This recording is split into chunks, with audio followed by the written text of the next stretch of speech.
Hello and welcome to day 4, stage 3 of the Absa Cape Epic.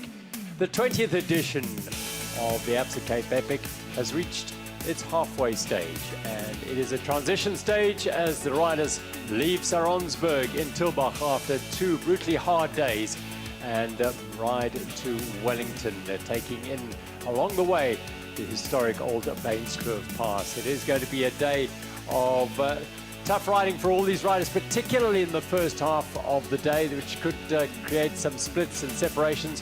But we did see yesterday a change in the overall lead in the men's race, no change in the women's race. But that is the nature of this Absa Cape Epic, the untamed African mountain bike race. Neil Gardner, we see it every year, incidents and accidents and mechanical issues that affect the overall.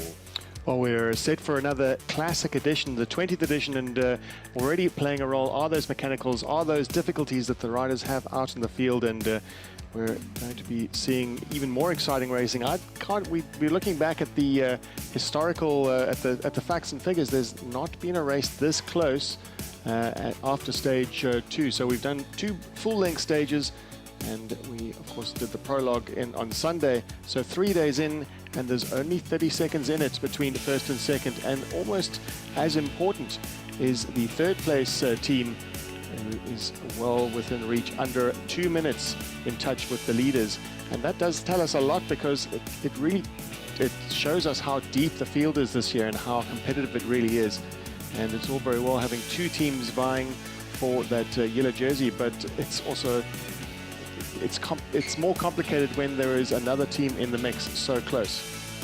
So this is the finish area. We are going to be welcoming the riders into the CPUT campus in Wellington, and they are, meantime, making their way from Tilbach on the other side of the big mountain range, the big mountain range, the Limitberg. They'll be coming up and over and making their way to here. But yesterday saw them take on stage number 2 into the Witzenberg Valley, up the old wagon path, and they were very early on. It was mechanicals and punctures that played a role in the day. Let's reflect on day number 3, stage 2 of the 2024 Absa Cape Epic.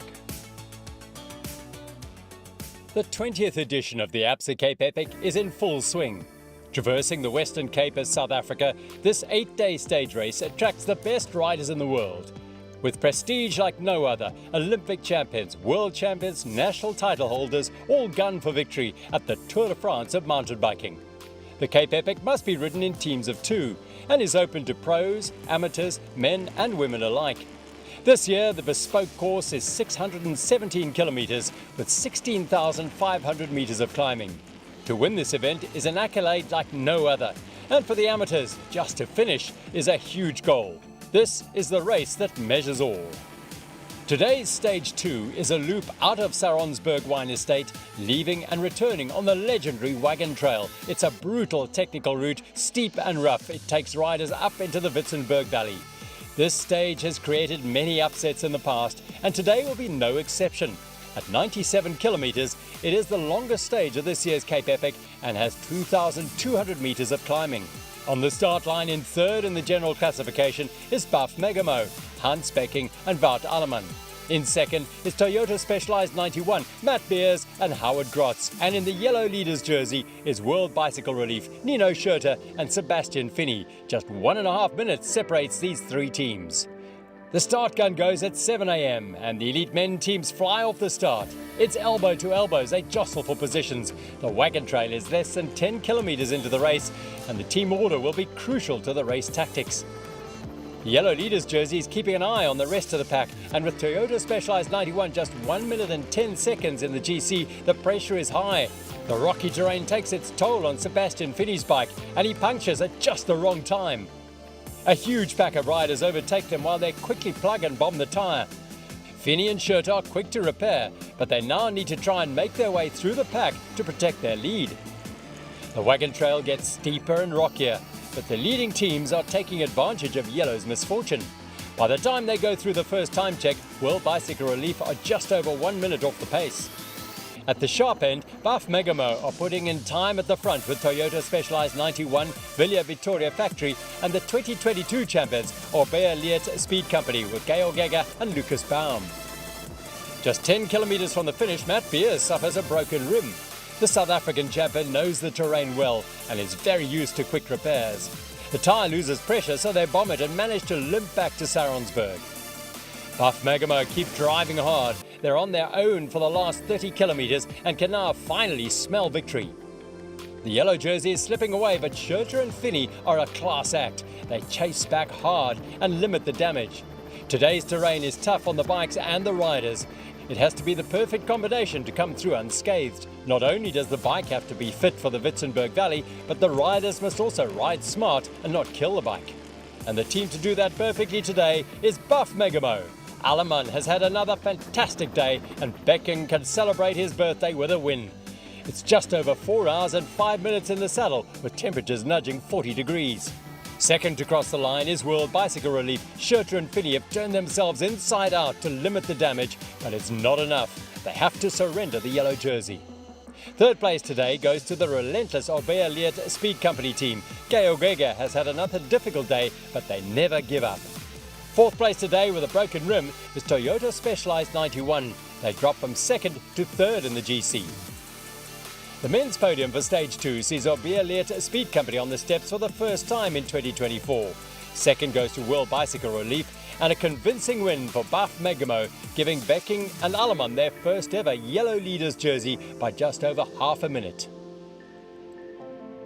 The Aramex women's teams are lining up at the start. Currently in third is Toyota Specialized 91, Sophia Gomez-Villafañe and Samara Shepherd.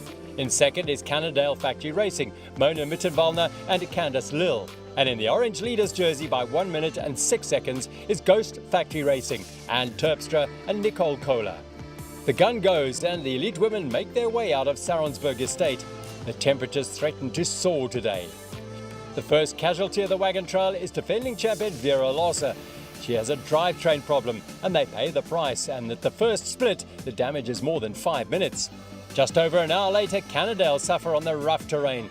Candice Lill has a slow puncture. Eventually it's too flat to continue, so she takes the time to fix it properly and fill it with air. Partner Mona Mittenwallner is up the road and tries to control the pace, but she soon realizes the situation and backs off.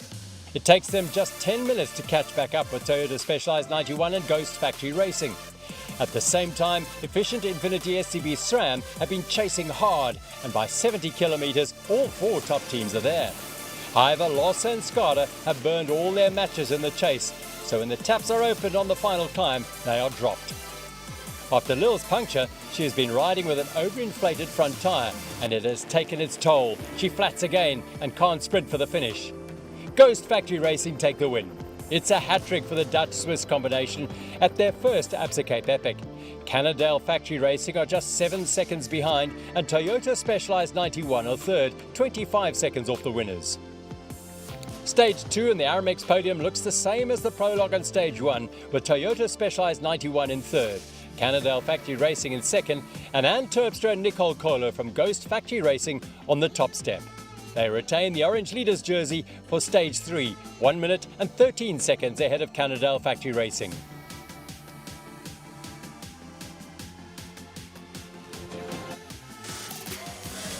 That's how it all unfolded around Saronsberg, the Witzenberg Valley yesterday. Of course, the day before they did the big lap of the Tilbach Valley and got to grips with some sensational trails. And that's really the story of this year's Absa Cape Epic. It is so trail laden. Today, though, is a slight exception because it is that transfer day, transition day from Wellington, from Tilbach to Wellington as they go along the ridge line of the mountains, as you can see with that Breda River Valley on the left-hand side and the Zuurvlakte Dam and so on the right-hand side, and then up the historic old Bainskloof Pass. They cut off that and drop into some of the great trails in the Tilbach area, Full Monty and Dulhof to come. But this is where they'll have 2 days in Wellington with two really big trail-laden days before transferring across to Stellenbosch for the grand finale, plus the penultimate day in those wonderful trails. So that's the overall map of this year's Absa Cape Epic, the 20th edition. Today's stage is 94 kilometers, 2,100 meters, And it's a real mix today with quite a big chunk of tar road riding, but some of the roughest terrain they're also going to encounter all week. And there's certainly some familiarity for many of the riders. They'll know all about the trails in Wellington, but before they get there, there's a bit of climbing to be done. We can see from the profile that the climbs up to Waterval, Kluitjeiskraal is a highlight of the route. Blueberry Hill, and of course Bainskloof Pass. Smooth tar, and many of the riders, although it's a mountain biking race, the smooth tar will be a welcome relief from the challenging and rough, punishing trails that we've encountered already. We've seen some rocky trails. There were riders coming off the trails yesterday with shaking their wrists, and today perhaps just enjoy a bit of the smooth rhythm effort that is Bainskloof Pass. Full Monty, and going to dual half the cheese grater, another famous favorite of the race. Yeah, so it's basically split into three. If you like, that first section up to Bergsig, very, very technical and tricky, rough terrain, and then the Bainskloof Pass, which by all accounts they may have a bit of a tailwind going up there, which will push them up and over the top of that old pass. And then full Monty. By the way, the Bainskloof Pass is in beautiful condition. The last time we were here in 2021, this very same stage had to finish at Godini Spa on the before they got to Bainskloof, because the pass was being renovated, but it is now in pristine condition, and really the riders will enjoy that. And then the drop down to those trails, Full Monty and Dulhof, and the Wild Boar Trails up the Wellington mountain bike area. So let's just put you in the picture as to where they all stand, the elite racers, the UCI men and women, which is where our focus is over the next couple of hours. This after 2 stages, 3 days. Hans Becking and Wout Alleman inherited or took those yellow jerseys, the GVD yellow jerseys, off the shoulders of Nino Schurter and Sebastian Finney, who were really fantastic yesterday, having suffered that early puncture so early on. They had to fight back and got themselves into second place. Beers and Grotz limited their losses. Beers had that mechanical issue with a cracked rim, but managed to come home in third place. Egger and Baum, well, redeemed themselves. They were on the podium yesterday in third on 7 minutes and 25 seconds down. Egger seems to be the man who's suffering more than his partner Lucas Baum. Fabian Rabenstein and Samuel Poro in fifth place now, 8 minutes and 30 seconds down, and Zuurvlakte and Stutzman down in sixth place for Canyon SIDI. That's going into stage number 3. In the women's race, it's Anne Terpstra and Nicole Kohler, 3 stage wins in a row, but they only have 1 minute and 13 seconds over the tenacious Mona Mitterwallner and Candice Lill of Cannondale Factory Racing, who, well, they kept their matches dry yesterday and managed to limit their losses. So 1 minute and 13 after 3 days of racing, they'll be well pleased with that. Sofia Gomez, Villavan and Samara Shepard had a stronger day yesterday after losing nearly 5 minutes the day before. And Vera Loss and Alexis Skada, well, they came into the picture midway through the stage, and then the elastic snapped, and it snapped big time as they lost a lot of time, now 17 minutes down for the defending champion Lossa and her American champion partner. Hailey Brina and Lena Giraud continue to have a solid week, 26 minutes down, but they're inside the top 5. Well, 10 hours in, and it's still less than a third of the way through the race, and still all to play for in the Aramex women's category for sure.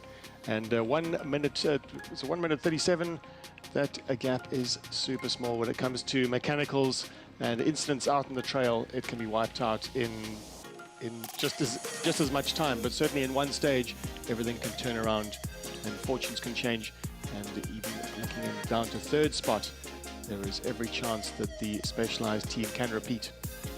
94 kilometers from the town of Tulbagh and Saronsberg, just outside Tulbagh, to Wellington, 2,100 meters of climbing, and that is the Groenberg mountain you're looking at there. That will be a playground for them to enjoy tomorrow. In fact, the next day they'll be riding around Groenberg, but now it is the trails that they will enjoy out of Wellington, out of Tulbagh, up Waterfall onto Zuurvlakte, Kluitjeiskraal. Those are very, very rough. As a result, to a large degree of a devastating fire that swept through there in January. That really just reduced those roads and trailed to rubble, and it's almost like a moon landscape. So that'll be a tough start to the day for them. They drop down off Kluitjeiskraal to Blueberry Hill and then into Bainskloof Pass. So that's what lies in store for them. What are the thoughts of the riders, the main protagonists ahead of today's Stage 3? Well, let's go to the start with Bart Vrenchens. Good morning. How was it last night? Did you sleep in the leader's jersey? No, I didn't sleep, but I had a feeling that I was dreaming, but I had to put the number on this morning, so it was true. Yeah, it was amazing. Thanks everybody for the support. I was so proud of the team, of everybody, and yeah, let's enjoy it today. Does it give a little bit of extra pressure to you, to wow, to the team? There's a different atmosphere this morning inside the team, but I've been around long enough that just to remember that's a bike race, and we do our best, and there's nothing more we can do. Today it's a transfer stage. They are always a bit different than all the other stages. What do you expect? What are the tactics? The tactics, of course, to keep the jersey and try to save something for tomorrow, but I think everybody wants to do it. And also everybody wants to attack us, so it's like two things that don't go together, but yeah, we try to keep the jersey and having a safe day out there again. You have a backup team if it's necessary. Does it help too for a good feeling? Yeah, of course, the guys are doing really good. They are always in the top 10, and if something went wrong, we can go going again very fast. So. Good luck and see you in Wellington. Thank you. How are you feeling? Yeah, I feel pretty good. The sensations are improving with each day, so I hope it will be the case today as well. You had a good finish yesterday together with maybe the other team, almost close to each other. Did you work together also during the stage? Oh, we tried to work together at the beginning. The start was pretty hectic, so I tried Andy to get in the front, but then I struggled a bit on the first climb, so for the rest of the stage we were behind them, and yeah, we had a really strong final in the end. Today it's a transfer stage. We're going to Wellington. Are these stages different from the stages that we have done the last 2 days? Yeah, I think it will be completely different because there is a lot of jeep trails and also some tarmac. So it's definitely different. I think for us it can be quite good, but also it depends how the other riders make the race. So it can be also a pretty tough one, yeah. What do you expect? I mean, Buff Megamo, new leaders jersey for them for the first time. What are the tactics for the whole peloton for the group? How do you go on with that? I think the last few years the trend is still the same, like it's a full gas from the start to the finish. So I think there is not like much more tactics. Of course, I expect the elite Orbea that they will try to push in from the beginning, like always do. So yeah. You know the Bainskloof Pass, the big one on the tarmac? Yeah, I heard about it from Christian. So yeah, I think this is the place where we can kind of push our power down, because especially Peter from the road, he can really go climbs like this. So I hope I can stick on his wheel, yeah. Good luck for today and see you in Wellington. Thank you. Thank you. Simon, Jacob, how are you feeling? Third stage. Yeah, so far so good. I mean, in the morning I like it quite well because it's a bit cooler, but I think the temperature will increase quite a lot today towards Wellington, and yeah, but all about cooling during the stages. Jacob, yesterday was an incredible hard stage. How feel the legs this morning? Yeah, it was okay, but feeling like yesterday in the morning, and yeah, we will see how the legs will jump today. Simon, you know as well, the transfer stages are most of the time a little bit different than the other stages if you come back to the same start. Where the finish is, where you come back where the start has been. But what do you expect from today's stage? Yeah, like you said, normally the transition stages are a bit different. Group stays more compact together because you have like these rolling sections where you can't make really a difference. So I expect quite a big group going over Bainskloof Pass, and then I think the position is quite important to go up to full Monty, and then when we hit the trails on the Wellington side to stay in a really good position. Good luck and see you in Wellington. Thank you. Thank you. See you. Good morning. How are you feeling? No, I'm feeling good. Like being here. ready for the day. Did you have a good night of sleep after yesterday's hard stage? Yeah, no, the sleep came easy after yesterday's stage. Raced out well. Philip and myself are in the red jersey today as well. So something to die for. Does it give extra motivation riding in that leader's jersey? Yeah, no, it definitely gives us extra motivation. It's been 3 days of racing and 3 different teams having the red jersey on. So the racing for the African jersey is quite tight. So the motivation is high. What about today's stage? Do you know the track, the way to Wellington? Yeah, no, today's stage, I love this stage. I've been living in Wellington for the last year, so some long rides. This is one of my favorite routes actually. So so special being able to do this route in a Cape Epic race. Maybe the last little bit I never do, those last climbs. Normal training, that's a bit tough, but gonna be nice. Hometown trails for you. Good luck for today. Yeah, thank you. Matt, good morning. How are you feeling? Yeah, feeling good. It's just getting started now, I guess. If I see the profile for today, Bainskloof Pass, I think that must be something for you. Yeah, it's going to be quite nice to just have a little bit of smooth, but yeah, it'll be interesting to see how the race plays out. I see there's a bit of wind down there, so it's a fast climb, so drafting is quite important. So I hope we get to have a bit of a rev up there. It'll be quite fun to do some road tactic racing. And how is Howard feeling? Yeah, he's feeling good. We're positive, we're still only 150 down, and it's all in at this point. Like, a lot can happen. I mean, yeah, just in the GC, the gaps, even it's 150, it's still nothing almost in Cape Epic terms. Yeah, exactly. That's one mishap, one bad day. So I think World Bicycle Relief, Nino and Fini are definitely going to push today. They had a hard day yesterday and they want that jersey back. So, I mean, we're going to also do what we can to get time back on those 2 guys. We have to at this point. So I think there's going to be a lot of fighting, a lot of charging. So yeah, it should be good for everyone to watch. Interesting. Good luck and see you in Wellington. Thank you. Nino, a hard day yesterday. How are the legs this morning? Yeah, for sure they're a bit tired, but I think everyone's legs are now a bit tired. So the race is just for everybody hard. But let's see what the days unfold. But it's going to be a fast start for sure. It's a fast transition stage with some nice trails at the end, and let's see. Maybe we can do some moves on those trails.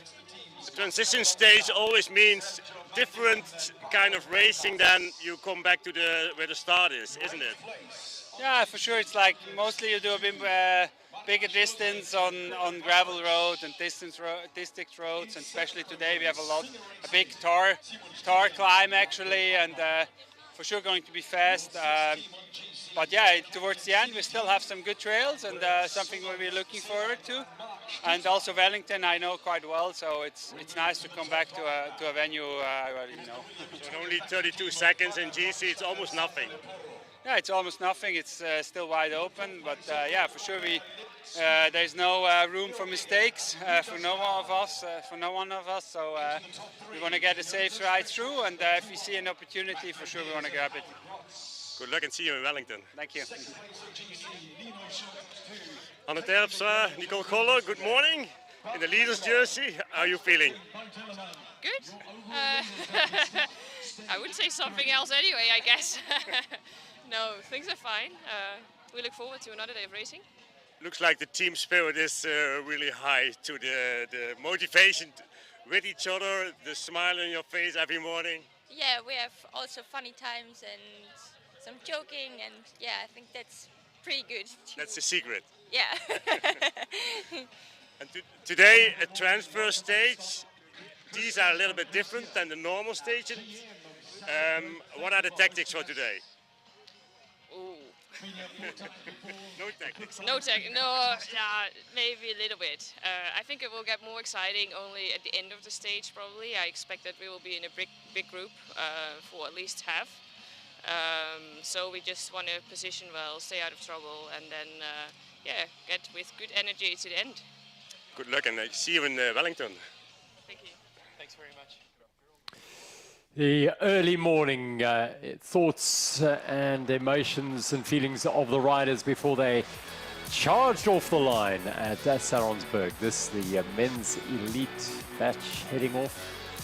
Some 54 teams here, over 100 riders, and they're heading off at breakneck speed out of Saronsberg. The last time they leave the beautiful farm of Saronsberg and Tilbach and head over the mountains to Tilbach with those yellow jerseys on the shoulders for the first time for Buff Megabo, a team who've been present at the Absa Cape Epic for many, many years, but have never had the honor of wearing the GVT yellow jerseys, Neil. And just to wear it for a day is a big honor and for any rider in anyone's career. And certainly if we were to set the challenge for anyone out there, any of the viewers, to find footage after yesterday's win, find footage of Hans Becking not smiling, you'd be in for a tough task.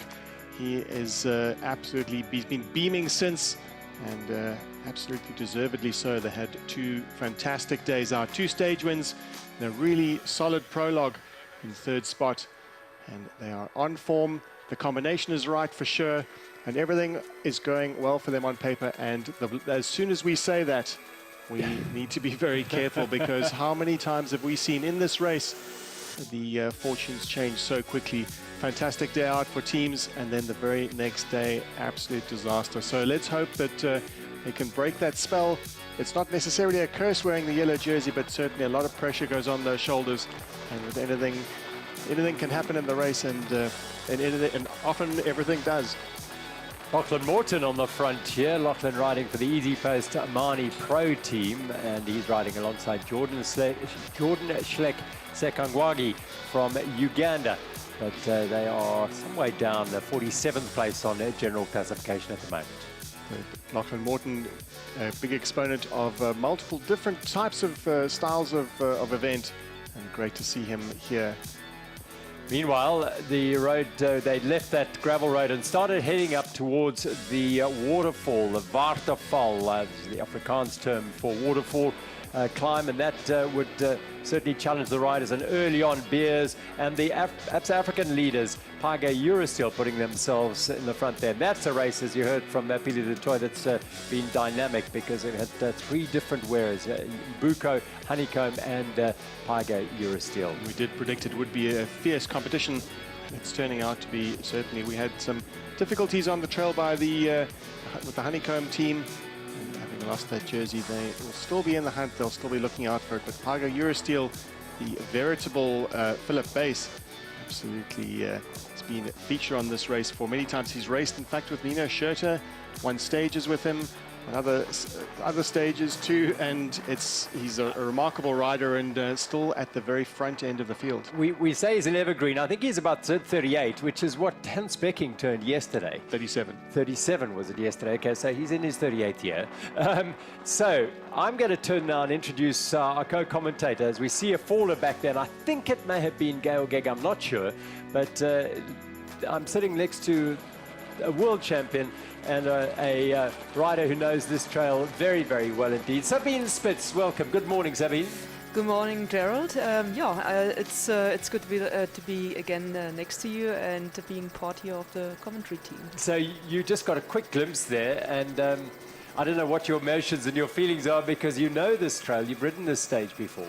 Well, yeah, I did it in 2016, and at one stage I thought, did they maybe change it a little bit coming over this little, the waterfall, that little valley?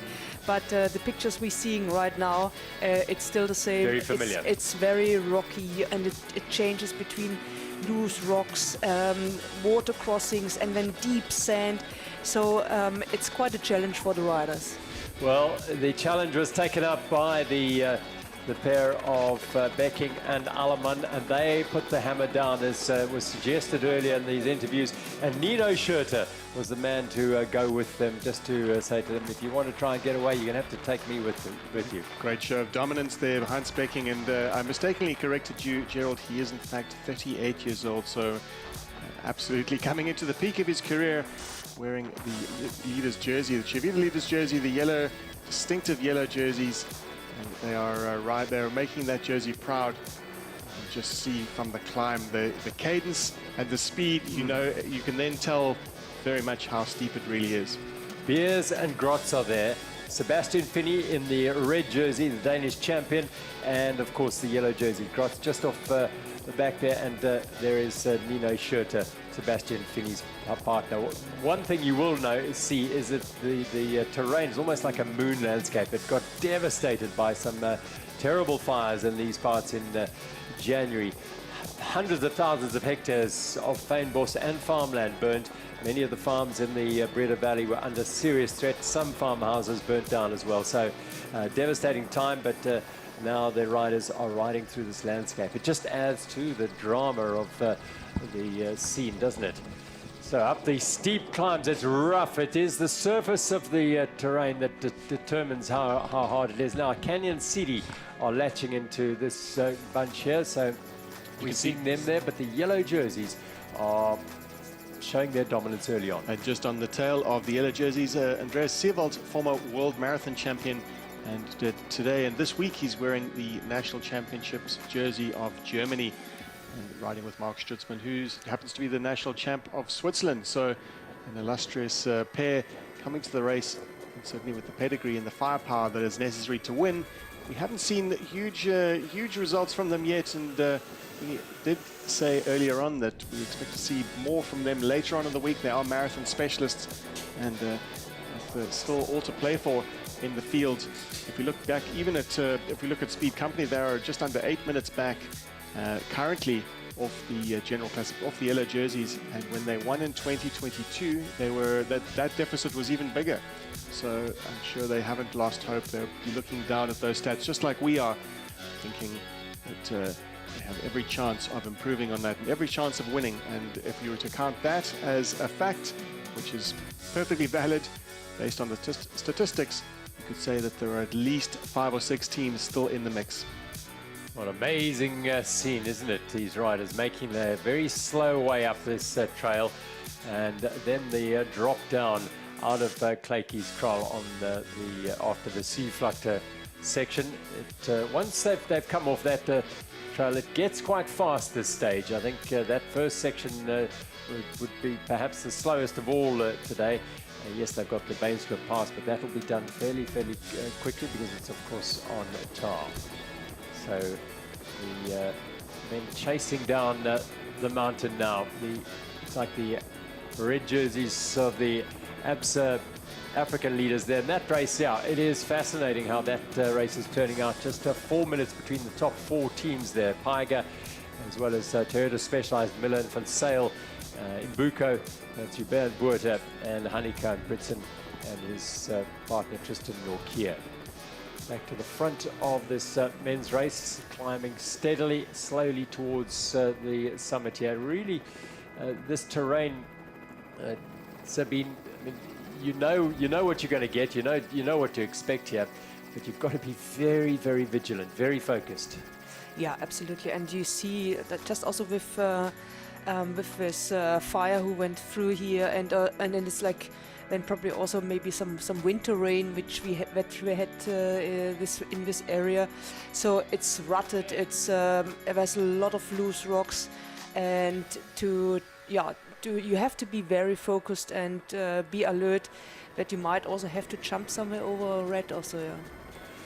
Yeah, it's terrain that has not seen much work on it of late. I know some of the local farmers, some of whom are riding, have been out riding and scouting just to try and help make some sections that really were incredibly dangerous with big holes and ruts manageable. But this is Peter de Toy and Philip Bass of the Paiga Eurosteel flying down the mountainside.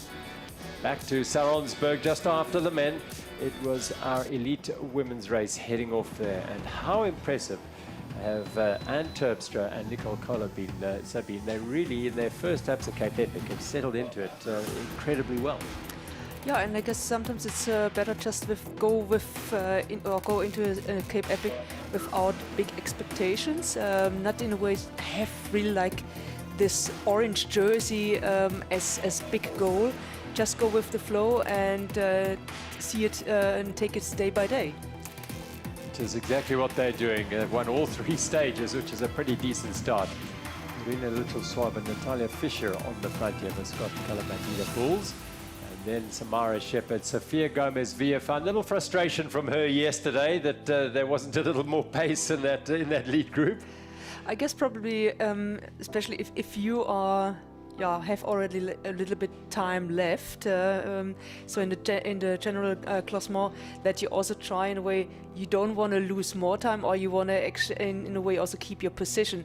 So then she tried in a way also to speed up a bit and to motivate the other teams to also just go a bit faster, that they don't get caught up. And it did, in fact, in that middle sector yesterday. Vera Lossa, a little handsling here from Sarah Hill to Hayley Smith, the African Jersey leaders in the women's race, just back into the bunch. But a big fall there. That well, can happen. It's an open road, but just a loss of focus for a moment. And down she went. It looked like it was too serious now. The front end, Candice Lill has done so much work on the front of this race throughout the week. The tactic, I guess, with Cannondale, they're not very keen to reveal the inner tactics. But certainly if I was at Cannondale Factory Racing, I would be also putting as much pressure as I could on the orange Chivita leaders jerseys, just in case you see a sign of weakness. You never know. You never know what's happened overnight. You never know what mechanicals each and every rider is experiencing. And it's up to Cannondale Factory Racing to put pressure on Ghost Factory Racing as much as possible. That's really got to be the tactic. Candice Lill on the front, pushing the pace, keeping the pace high, keeping everyone honest, and of course making that group very selective. We just caught a glimpse there of first Nicole Kohler and then Sophia Gomez-Villafan just reaching into her back pocket and feeding and hydration, absolutely critical. You're getting into the deep end or the middle section of the race now, and your body's taking hits every single day. Does that nutrition program change in the middle of the race here? Are you, not necessarily products, but just in terms of quantity? No, also the products. Okay. Yeah, so you also, because you sometimes also get just sick of all these gels and stuff. So you also, you need, before you actually do such a big stage race, you also need to figure out what suits you, what can you tolerate, because it's the people or like the riders just think over so many days, and you take a lot of actually like gels and like always high calorie bars into. So sometimes it's also like that your tummy can't digest or like gets problems. It gives you some hassles. Yeah. So, and then sometimes also just have something natural. Yes. Even if it's just banana, if it's like dried fruits, like an apple or like dried apricots, something like that, can also help just in a way to get a bit something, get energy in, but it's not like these gels and so on. So there's Bianca Stefkova here, and just ahead of her, Laura Stark and Isla Stowe, who are having an excellent week here. They're inside the top 10, I think in 9th place at the moment. Stefkova behind her partner Kavulkova a little bit further up the road. This is Hayley Perrine, who's riding for the E4 Private Client Holdings team alongside Liana Gerault, the French marathon and cross-country champion. And in France, in this day and age, if you are the cross-country champion, you may as well be the world champion. Leona Lecomte, Pauline Ferrand-Prévot, Julie Bresset, she beat them all in the cross-country champs last year. Very impressive performance and a great field there. Alexa Scardo looks like just getting back on the bike after some trouble and just keeping the pace high. It's Candice Lill, Cannondale Factory Racing know exactly what they have to do today, and it's all about monitoring the riders. We saw yesterday Candice Lill was unable to respond to that final attack from Team Ghost, and interestingly, as we found out afterwards, she was nursing a front puncture. So it's we're not sure if Ghost noticed this, but they certainly, if they didn't notice it, that Candice Lill was hiding it very well. And that's what it's all about, is hiding your weaknesses and playing to your strengths.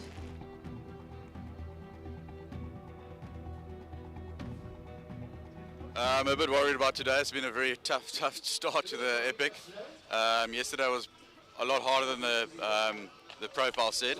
So a bit worried, a bit concerned, but hopefully we'll get there. Just got to take it one day at a time and eat the elephant slowly. And just tell me your name and how many epics you've done before. Mark Pinar, 6 epics. This is my 7th. With my partner Jeremy Thompson. It's his 10th. We are quite tired. Yesterday was a tough day, but hopefully today is quite not as tough as we suffered yesterday with the heat and the climbs. But let's see. Tomorrow it's the big day, so we have to save energy for tomorrow. First one. It's crazy. It's crazy. I mean, coming from wherever you come, the trails, everything, the landscapes, everything is super, super nice. It's very tough and rocky, but yeah, it's very, very nice. Routes has actually been brutal. First couple of days super hard. I came in a bit sick into the epic, so I struggled a bit the first day.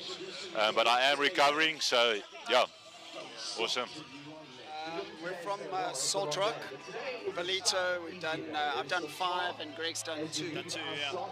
And how's this year compared to the other years? It's a little rougher. Yes, not quite the same as riding in KwaZulu-Natal, but they prepared for it, and they're still here riding and giving it everything. Yesterday did take a toll on the riders, a very, very hard day, and there was the image of the leading riders coming down the wagon path with still the tail end of the field going up, which gave you an indication of just how long a day those back end of the field riders were going to have yesterday.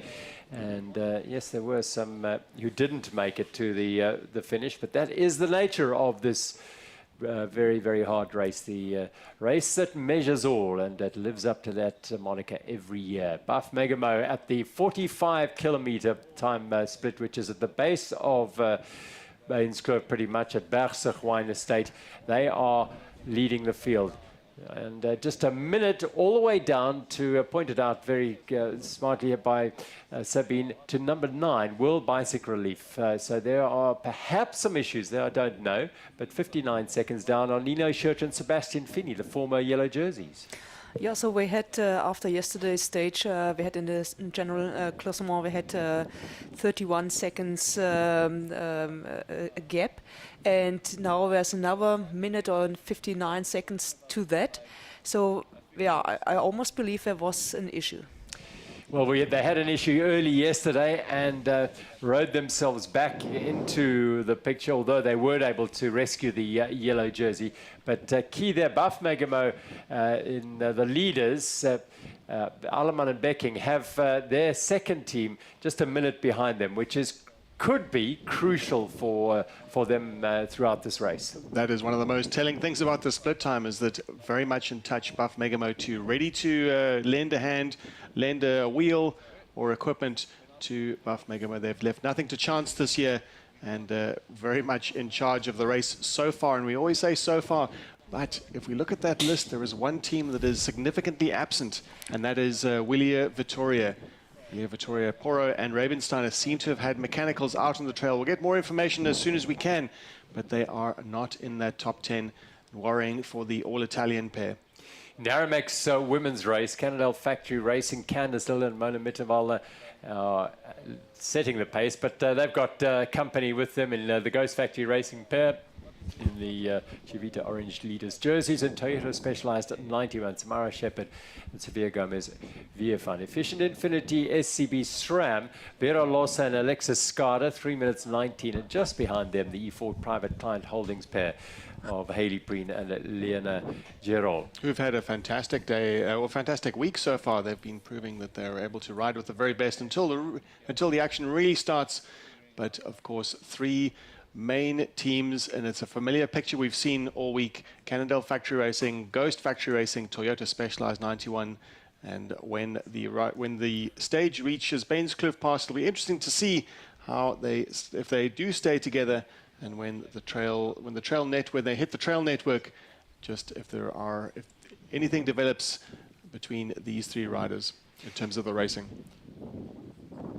We'll be bringing you images whenever we possibly can of the live racing out on the trails, but we just must emphasize that connectivity around this part of the world is not consistent, and therefore does drop out and return. So it is, yep, we understand. It can be frustrating. It likewise for all of us involved, but that is the nature of bringing you an event that covers such a wide distance, bringing it to you live. We do our very best to bring it all to you. Well, if what you've seen in the last couple of days has attracted you, why not put your hand up and get into the lottery for the 2025, the 21st edition of the Absa Cape Epic in a year's time. Enter the Untamed and take up the challenge of riding the race that measures all, and you've got a good year to prepare for it. It's a prized possession, an entry into the Absa Cape Epic. They're not easy to come by, so get in early, get into the lottery, and you could well be with us next year. We'll be talking about you. How about that? So these riders making their way slowly but surely up this burnt-out landscape on the far side of the mountain, the Waterval climb and the Zuurvlakte. It's brutal. Today is stage 3, 94 Ks from Saronsberg to Wellington.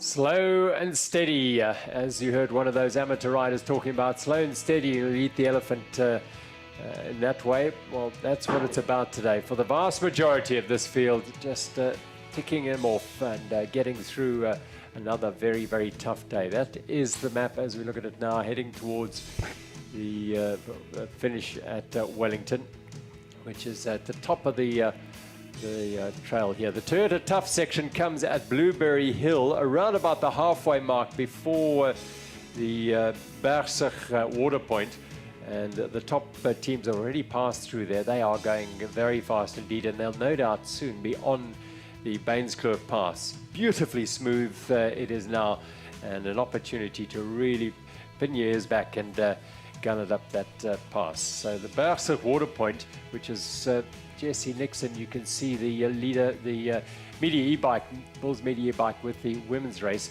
They're approaching that. The Toyota Tough section is about 1 kilometer away from the water point. So they're getting close to that as they make their way across this fertile Breda River valley.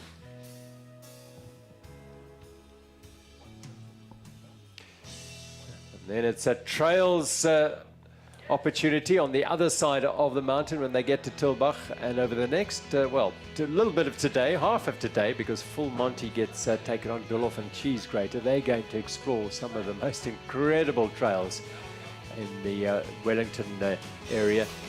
The Wild Boar Trails, the Wellington Trail Network, is legendary for providing test, that is for sure. They use the slopes of the Bikwa and Havakwa Mountains and the Groenberg to their absolute maximum, and we'll see some of the most spectacular sights over the next couple of days on those trails. But that is to come in the next couple of days. You'll see they head off to Dulhof and then come back to the Cheesgrater.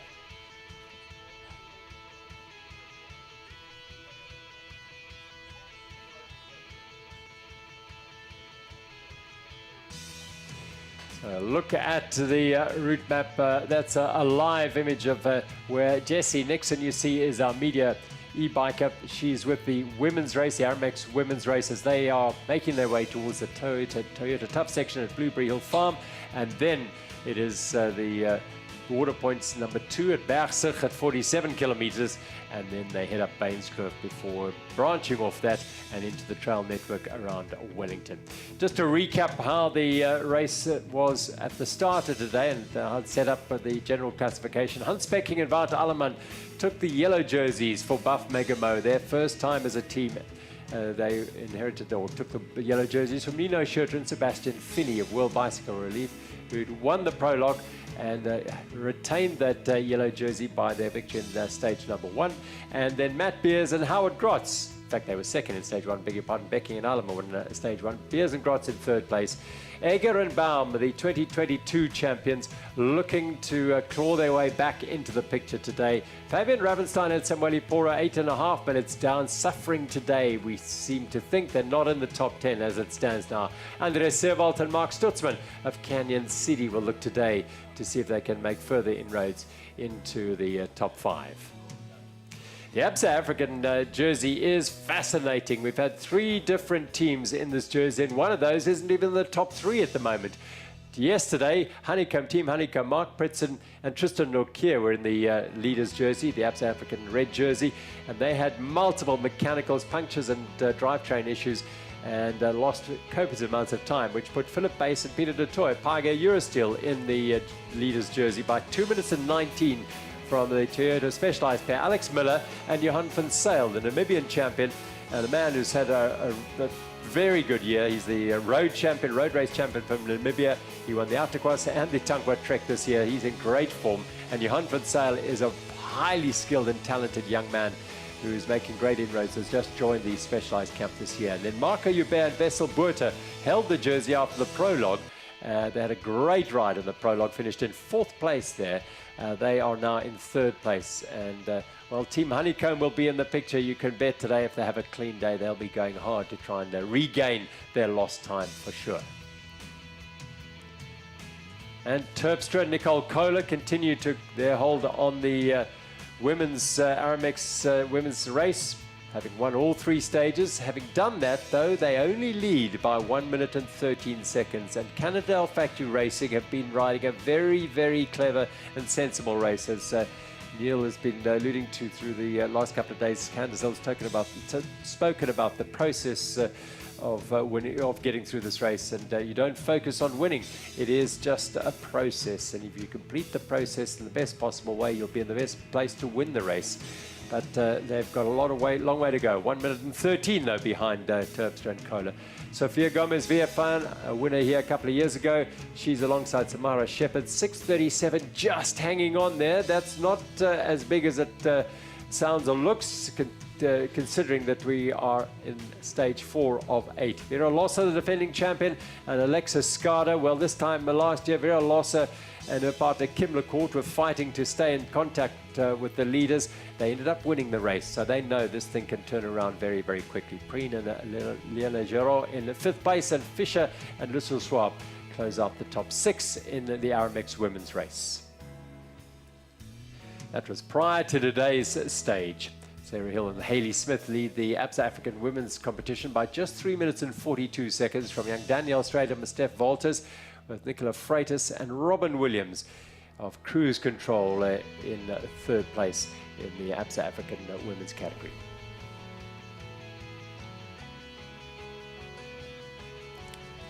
The 20th edition of the Absa Cape Epic, and it has had a storied history, absolutely amazing journey, not just on the bike, but the way the event has evolved.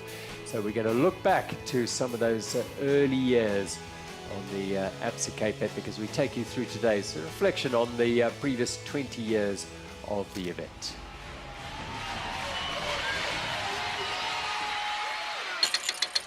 So we're going to start by looking right the way back to 2004.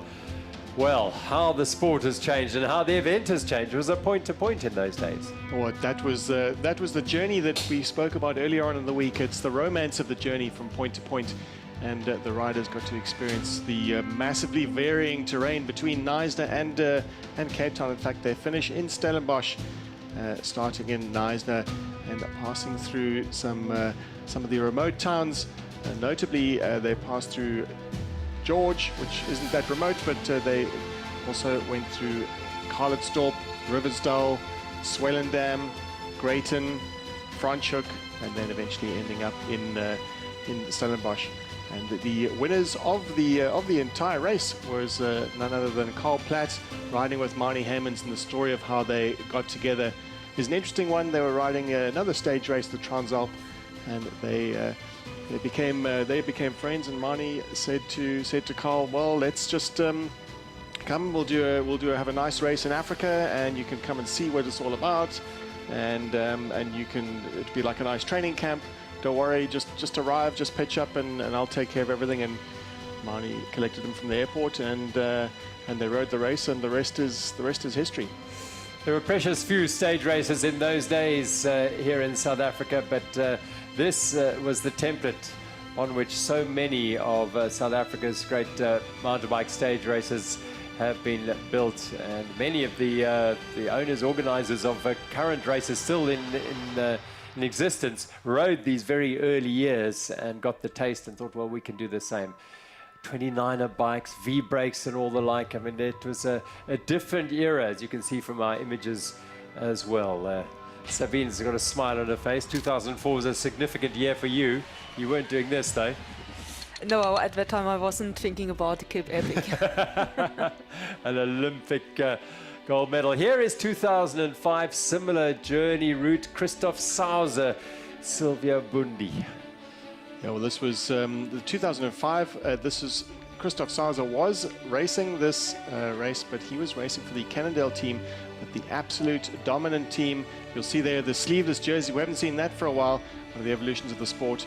But the dominant team was none other than Bart Brenchens, who we have here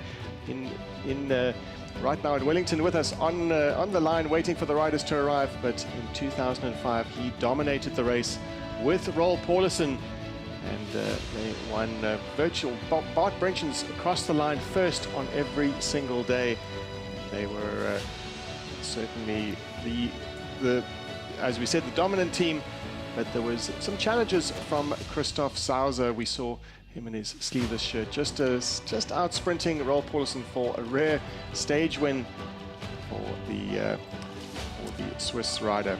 It was this year. I mean, that first year made such an impact for so many on so many mountain bikers around the world that it started generating that international interest, and riders started to come through. There were only 500 in the first year, and so the numbers ramped up very, very quickly. And well, it was a celebration through those communities on the journey as well. Yeah, big celebrations, and Roel and Bart won all but one of the stages, and the overall in the women's category was won by Zoe Frost and Hannele Steen-Kotze, who subsequently has ridden every single event since. Hannele is still in the race and completing yet another stage today, I'm sure. Well, technology's changed, training methods have changed, nutrition has changed, so much has changed, but the essence of the race, the passion, the commitment, the vibe is still the same. We saw Kenyan rider David Kinja, who was a well-known exponent of the race very early on. And already the race was attracting riders from all around the world. We saw an English rider there passing through.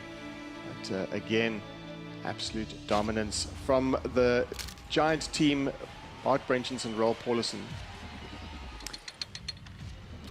And this arguably was the beginning of the Christoph Sauser and Karl Platt era. That fierce rivalry, the first Christoph Sauser taking his first win, and that was compared to Karl Platt's first win. Christoph Sauser riding with Silvio Bundi that year and having changed teams to the specialized factory racing team. Another journey. This was, it was still the point-to-point format of the event. The brainchild of the founder, Kevin van Mark, was that it would be a journey from one town to the other. There was Sauser and Bundi. Looking very nervous at the start, starting in Knysna and passing through the towns of Mossel Bay, Riversdale, Swellendam, Greyton, and Boschendal, Franschhoek, and ending up in Boschendal and Franschhoek. I think they visited Hermanus that year too. For the first time, I think. For the first time? Yeah, it was. Rain was part of it, and it was a very different part of the world, a different type of riding, of course. Lots of open roads, lots of farm roads, this year a lot more trail. You'll see there those little those bar ends on the handlebars, and if we were just to focus on the handlebars in terms of the evolution of the bicycle, we could fill a good 5 minutes of content here. But if we have to go down the list of all the evolutions of the bicycle. And tubes. I also just noticed that, and I also thought that is also another evolution and actually a revolution, because it made quite a big change. Well, it's tubeless. We've all gone to tubes. I don't think there's a single rider in the race at the moment who's riding with tubes, with inner tubes, or the tubeless tyres. But the tyres have also got wider and bigger.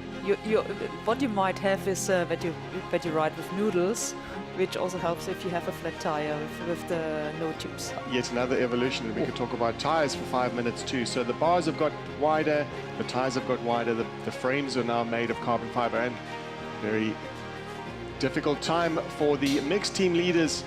And there was a subsequent change in the rules after this incident. Gerald, do you remember this?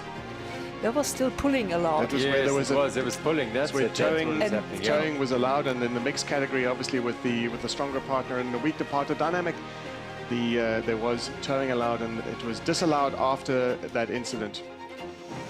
So celebrations at the finish. It was Christoph Sauser's first time on the top step of the podium, first of 5. A reflection back on the history of this great event. Present day, 20 years in the making. This is year 20 on Bainskloof Pass. How smooth, what a stark contrast to the terrain they were riding earlier today. And Matt Beers actually also mentioned it before the race. I guess every rider is also happy to have a bit of smoother surface before they hit tomorrow the Queen stage, where it's going to be quite rough again. And it most certainly will be. They spent nearly 3-4 years rehabilitating this pass, and it is now absolutely spectacular. Andrew Geddes Bain's masterpiece, built or opened in 1854, so 170 years in the making, and it's being ridden by the world's finest mountain bikers right now. And on the chase is Nino Schurter here in the chase group.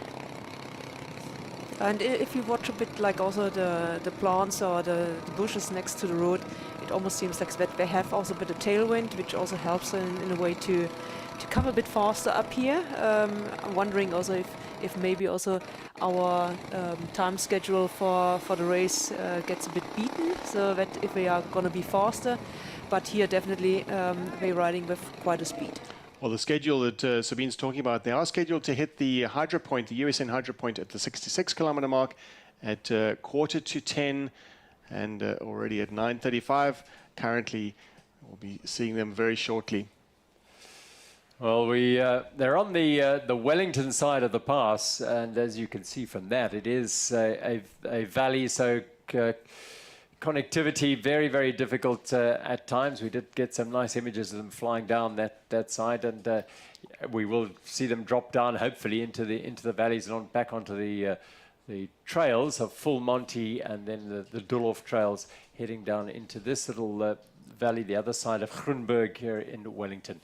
But yeah, it's a very difficult area to get regular connectivity. The Lemieteberg Mountains down in the foreground, and the Laterganberg on the left-hand side, if you like, of the trail. But that's where they're heading now. Stefan Sam is the man on the Media e-bike, and that will denote where the leaders are right now.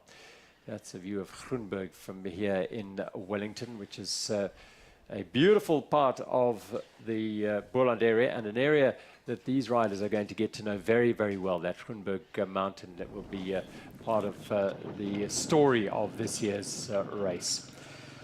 So we're now back onto the trails. They've just left the tar road. Thomas Dietsch is our media e-bike man here on the back of the Absa African Jersey leaders, Philip Bass and Peter de Toy. Thomas Dietsch, good morning. Good morning. Well, it looks pretty windy out there, Thomas. Good morning. Oh, it's crazy windy, yeah, for sure. headwind, it's really difficult to go ahead.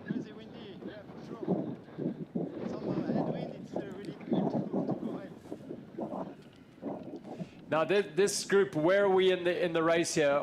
Is this the back of the second group? Yeah, now I'm with the front group. It's 6-7 team together, but the second group is Nino Schurter just behind, like 20 seconds behind. Do you know what happened with Nino Schurter and Sebastian Finney? Yeah, Sebastian Finney get a problem on the chain. He has to stop one time before the first feed zone after technical downhill, rough downhill. I think he gets a problem there in the downhill, and then he stopped a second time after the first feed zone. But chain problem. So they're fighting back again for another day, Sebastian Finney and Nino Schurter. This is a tough climb, this, heading up to Full Monty. Thomas Ditch on the Bulls Leading e-bike, just getting ahead, passing the Paiga Eurosteel riders, hoping to get back in touch with the very front of the field, and we can see them right in front of us, possibly 20, maybe 25 seconds up the road from Paiga Eurosteel. We can see in front of us the encouraging figures. We did expect them to be doing well towards the latter half of the race, latter half of the week. It's Canyon SIDI, Mark Stutzman, and his former world champion partner Andreas Seewald. It's a long, tough climb up the mountainside here. And you can see in the yellow jerseys are in that group. They're not at the front. We didn't see Hansbeking at the front pushing the pace. And in that group, we expect to see Orbea Lead Speed Company, Toyota Specialized 91, the defending champion Matt Beers riding with Howard Grotz. And when we looked at that first checkpoint at the 45-kilometer mark, we saw none other than Jaroslav Kulharvi and Philip Adel in that group. Yes, a first appearance of the two-time former champion at the sharp end, Jaroslav Kulharvi, just settling back into the Absa Cape Epic. Wonderful to have the former Olympic champion, back here with us. And then the yellow jersey, Howard Grotz, just behind Hansbeking, and his partner Wout Allemann, and Mark Stutzman just digging deep to try and stay in contact here. And you see just also from the body language how they actually leaning over the handlebar. It must be very steep. What you don't see or what this picture doesn't really give back. So we just coming here a bit on top of a little bit. It gets a bit slow, a bit flatter again, but here just the last section was quite steep. Just caught a glimpse of Andreas Seewald looking over his shoulder to make sure Stutzman was intact, and he is now. Orbea Lead Speed Company, Gail Geiger and Lucas Baum. Well, we know that they love to attack, and this is the way they ride. And despite the fact that Eger's had some tough days, they're still up for the fight. Absolutely up for the fight, and they are still, if you look back to when they won in 2022, they are still closer to the lead. They're closer to the yellow jerseys than they were in 2022 at this point in the race.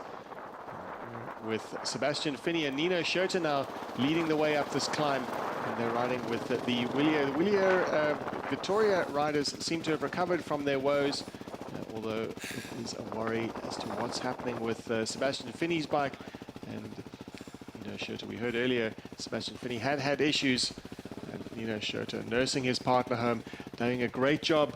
And Nino Schurter, the greatest of all time, and when we've said it before, almost unsurpassable rider in terms of his record, his stats, and he has won also 2 Absa Cape Epics.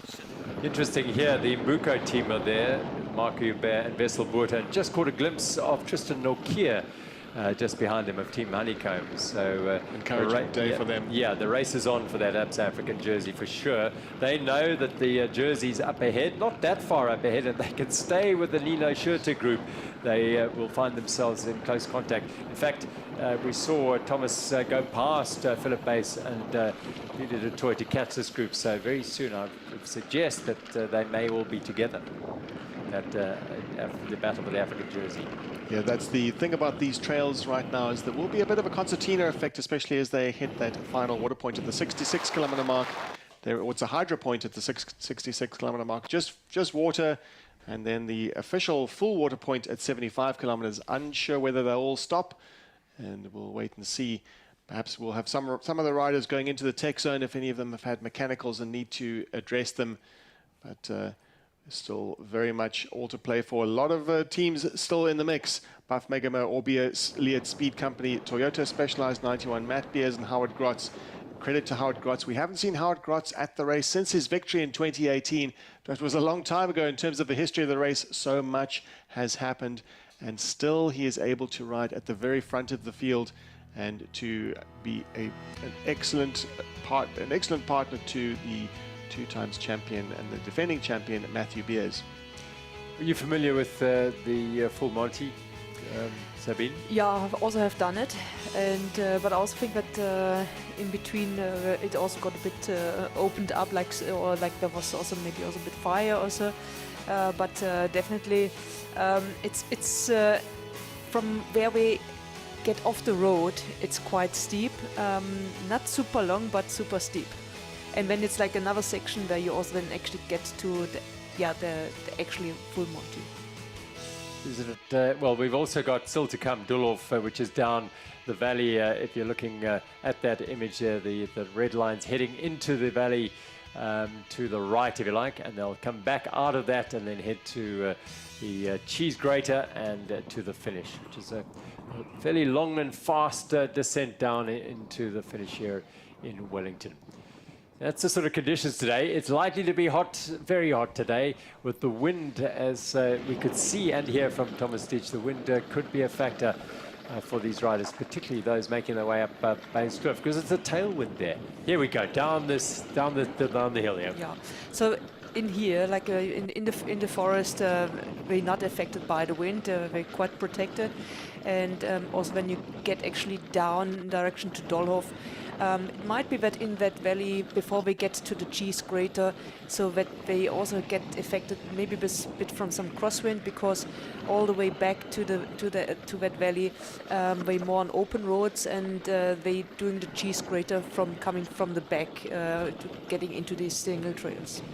You can see there the we're on board with Stefan Sam, the Bulls Media e-bike, and we can see in front of him he has Thomas Ditch in front of him. It's just really good to catch a glimpse of the kind of cargo that the riders have, the Bull Media e-bikes, what kind of cargo they have to carry just to bring us these live broadcasts. Quite remarkable, these heavy backpacks and some cameras on board so that we can beam this footage to the world. Well, the trails are Peter van Wyk and the team from Wild Boar Trails and Wellington mountain bike community. They just do an amazing job here maintaining, and Sabine referred to it being opened up. Well, that's all part of the rehabilitating and maintaining these trails after rains and fires come through. They need to be maintained in order to give riders an exceptional experience, and that's what they're doing here. Yeah, and if you look at the trails, like they definitely in quite smooth. So we here Wellington side, we don't have now these rocky trails like we had in Tobach side. So it's definitely a bit smoother riding.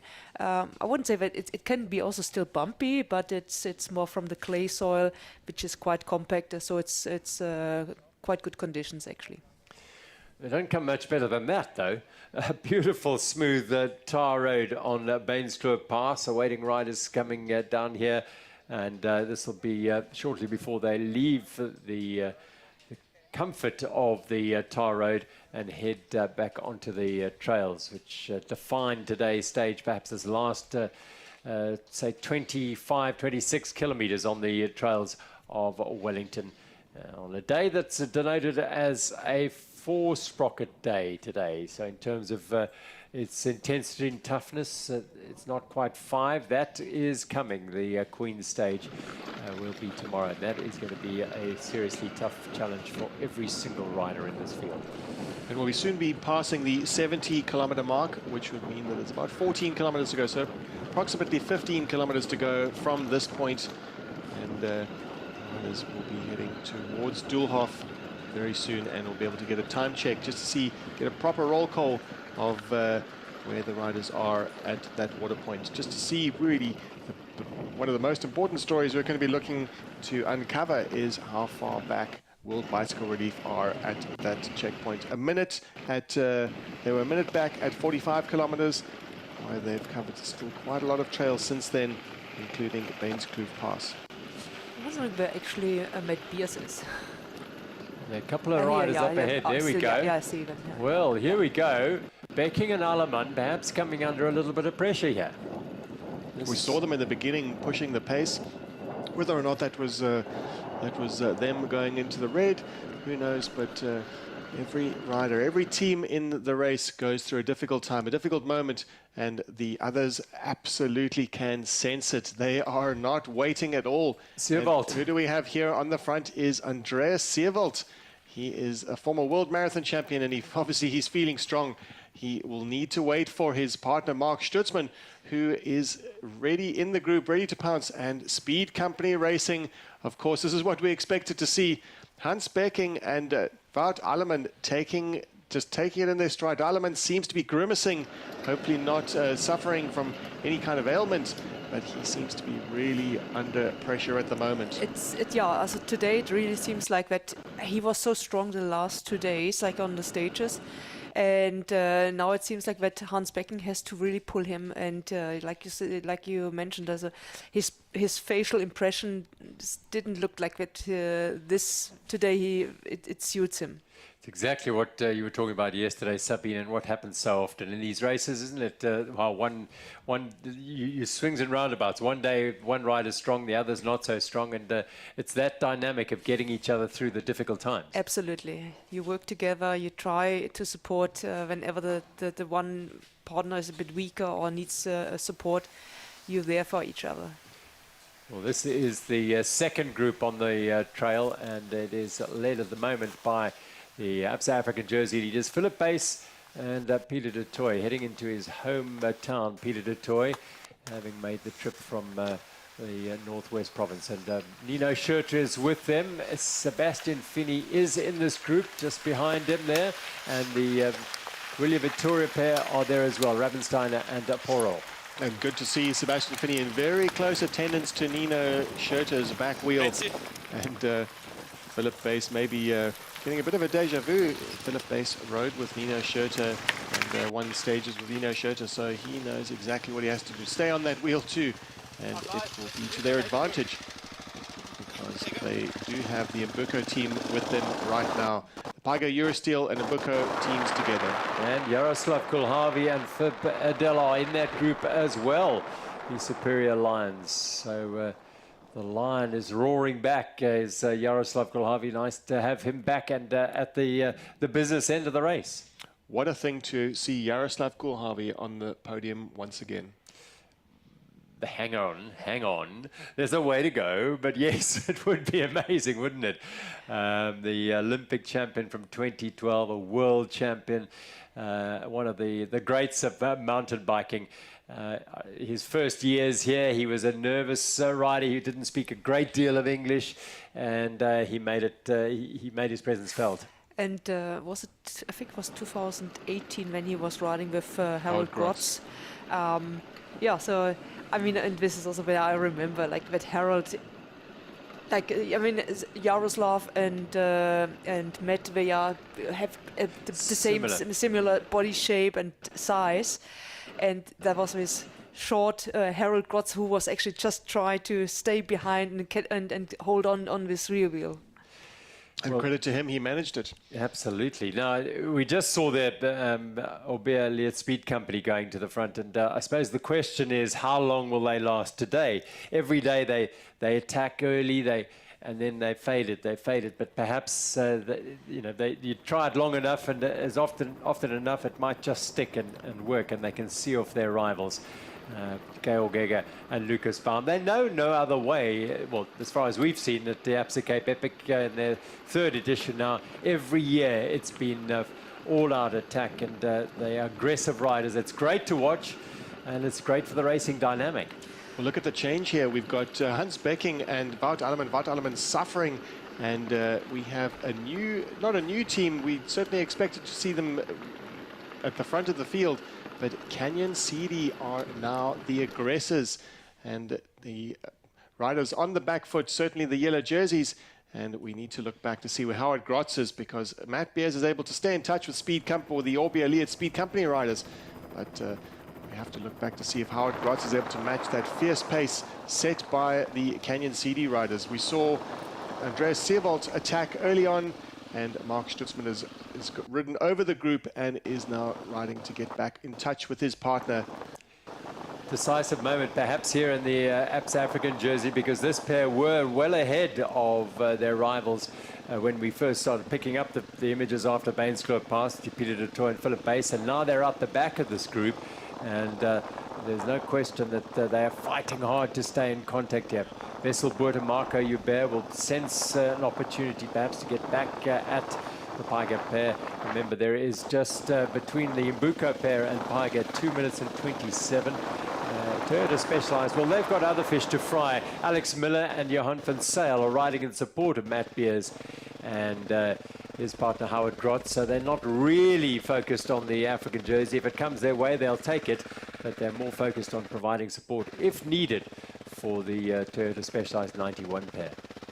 William Vittoria now, Fabian Rabensteiner doing an effort on the frontier. Nino Schurter sitting behind him, and this is a test of Nino Schurter and the team dynamic for he and Sebastian Finney. Second day in a row they've had mechanical issues.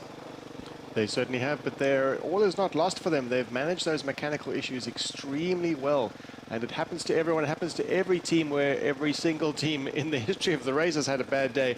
Maybe not Bart Brenchens and Roel Paulison. I think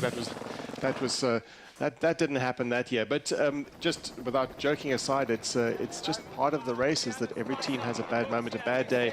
And certainly watching here, the Canyon SIDI team are super motivated.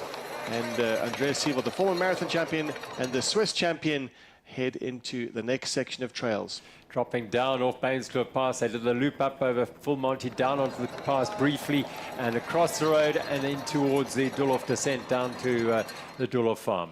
And there's only seconds in it, but the chasing teams are, it looks pretty urgent, as the Canyon SIDI team are coming good, as we predicted in the latter half of the week. They're maybe a little bit ahead of schedule, but the marathon specialist and the winner of the 2023 Swiss Epic, Stutzman, is proving a worthy partner to the former world champion Andreas Seewald. When they were last year in 2021, the stage was won by Buff Megamo, Hans Becking and Jose Diaz. That ended in Godini Spa, just the other side of the mountain.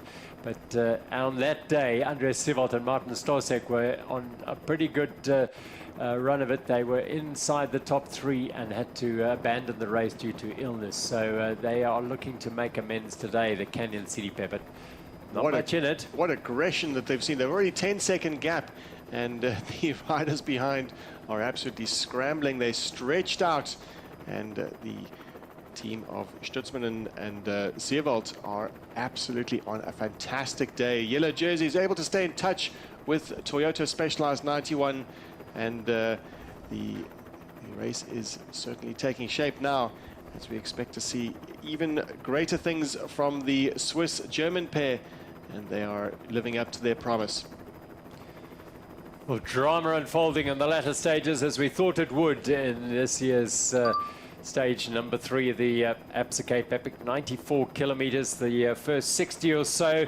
They just got through the motions and got through that really tough section early on, and now on the trails of Wellington. Full Monty has taken a toll. Dulhof and Cheese Grater awaits. This is Schurter driving the pace. There is his partner Fili, Marco Hubert, Ravenheimer and Poro just in there for Victoria. Then Wessel Boert and Philip Badel and Jaroslav Kulharvi in the mix as well at the back gap. Well, a bit of a gap there. We would like to get an official time check. We get to those split times as soon as we have them, but just looking at the urgency of the chase, they are keen to get back in touch for sure.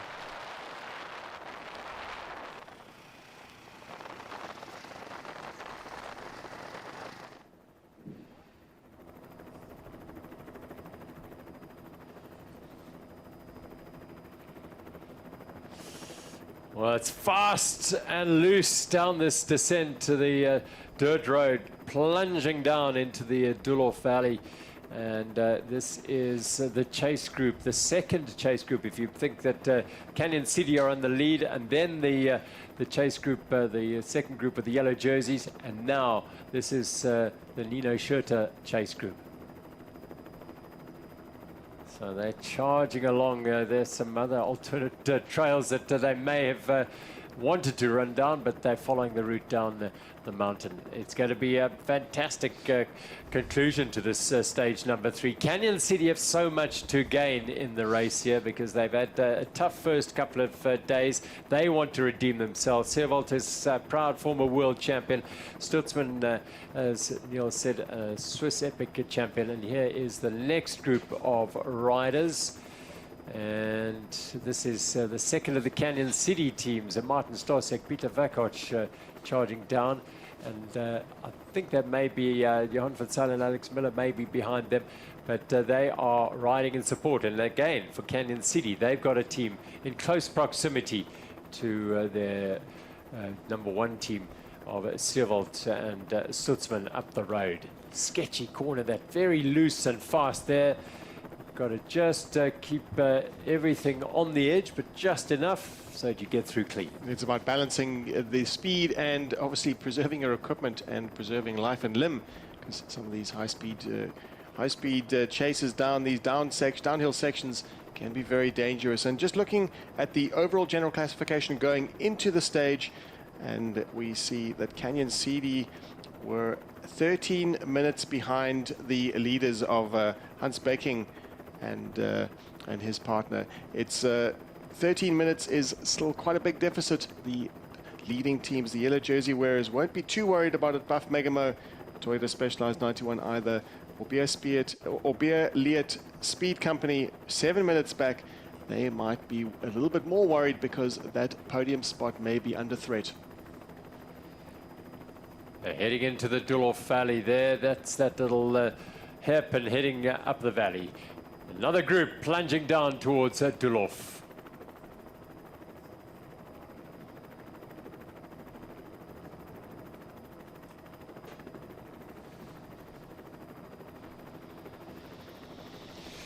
Well, they're charging down the leading riders into the Dulhof Valley towards the conclusion of stage number 3 of the Absa Cape Epic, starting in Saronsberg this morning. And they've gone up Bainskloof and down into Full Monty, and now into Dulhof with the cheese grater still to come. And that's how it looks at 75 kilometers in the UCI men's race. Canyon City, Andrew Geddes and Mark Stutzman have thrown their hat into the ring here for a stage win and perhaps clawing back some time on the general classification. Beer Liet Speed Company likewise 6 seconds behind them. Toyota Specialized 91, 16 seconds, staying with the yellow jerseys. Buff Megamo, that is their major concern because they're just 1 minute and 52 seconds back on general classification, and they will be looking to make ground on the pair of Nino Schurter and Sebastian Finney, the World Bicycle Relief pair, who are in the second group, perhaps only about 12-15 seconds behind. They are heading down Dulhof. You can see at the bottom of that valley there, we are where the checkered football is, if you like, at the finish in Wellington, just on the outskirts of Wellington on the northwest side. Groenberg is the mountain that stands alone, and they are heading up the valley with Groenberg on their left and Limitberg on the right-hand side. They'll come back down that valley and then up the cheese grater, down the cheese grater, and then to the finish here in Wellington. It's going to be drama and excitement, I'm sure, towards the end of the stage. Sabine?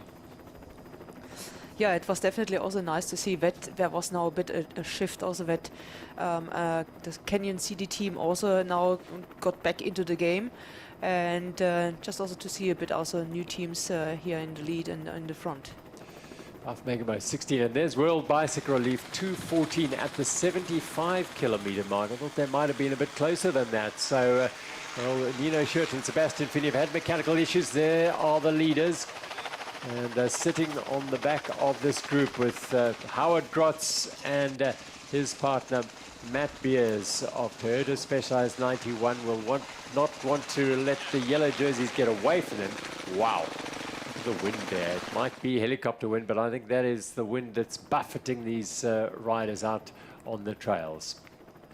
Well, if you were to look at the live general classification, it's a stat that isn't relevant until we hit the, or isn't super relevant until we hit the end of the stage. But if we were to stop the stage right now, Buff Megamo still hold that lead. In fact, they've put already some time into the World Bicycle Relief team, but World Bicycle Relief have slipped into 3rd spot on the virtual live general classification. And Toyota Specialized 91 have everything to gain from this. And we can see here from the virtual, this is if the race were to stop right now. We're still a bit to go. We're only hitting the 75-kilometer mark, still up going to 94. And we have the Orbia Liet Speed Company just creeping up a little bit more. And Canyon SIDI also all to gain for this. They got to get some time back on their rivals. And Buff Megamo 2 also very much in touch. But this is... and Pyga Eurosteel in 8th, so still holding on to that red jersey. But it's dynamic. It could all change. As Neil said, this is if the race were to stop now. It's not going to. We can tell you that. It's going to end in about another 40 minutes or so at the finish here in Wellington. Meanwhile, let me introduce you to Jaroslav Kulhavi and the beautiful bike that he's riding for Superior Lines this year.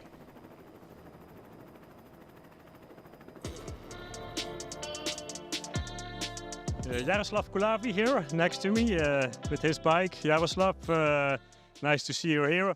World Olympic champion, silver medalist, world champion marathon, Cape Epic winner, many titles, like a legend for me even. It's nice to see you here at the start of the 20th Cape Epic. A new bike for you, Superior. The setup about the bike, what's so special for this bike, for this Cape Epic? So it's my new bike this year for many times with other brand, and I mean the exclusive is my setup of saddle and also long stem. It's a bit of my speciality, so it's same and other things. I mean it's about the setup, DT Swiss. Completely, and then also new ceramic 6. I don't have power meter. I'm using Garmin watch pedals really, and yeah, I mean nothing so much special for the Cape Epic. You have a lot of experience in the Cape Epic. You won it before. What's the most important on a bike to ride Cape Epic? Is it the tires? Is it the suspension? I mean, it's all together. Of course, tires and suspensions are very important for this race, and then a lot of spare things like tubes, plugs, and a lot of stuff with us for some problems and repair, some technical troubles. So I mean, that's important. But I mean, suspension and tires are all important for me. And what about the weight? The weight of the bike is always important for a rider. Yes, exactly, because we are racing 8 days, and every gram it's very important. What's the weight of this bike? Do you know it? Did you measure it? It's under 10 kilos. It's one of my lightest bikes in my career. So yeah, I have pretty good feelings, but this race, the Cape Epic, will be big test of this new bike because it's a new type, and I tested just in few races in Cyprus, so we will see. I'm very excited, and we have a scale with us, so we're going to measure it, and let's see how much it is. So let's see how much it is. 11.23. Jaroslav, good luck for the race, the 20th edition. You have the experience. I hope your partner will keep up with you and have fun this week. Okay, thank you so much, and enjoy the race also. Thank you, yeah.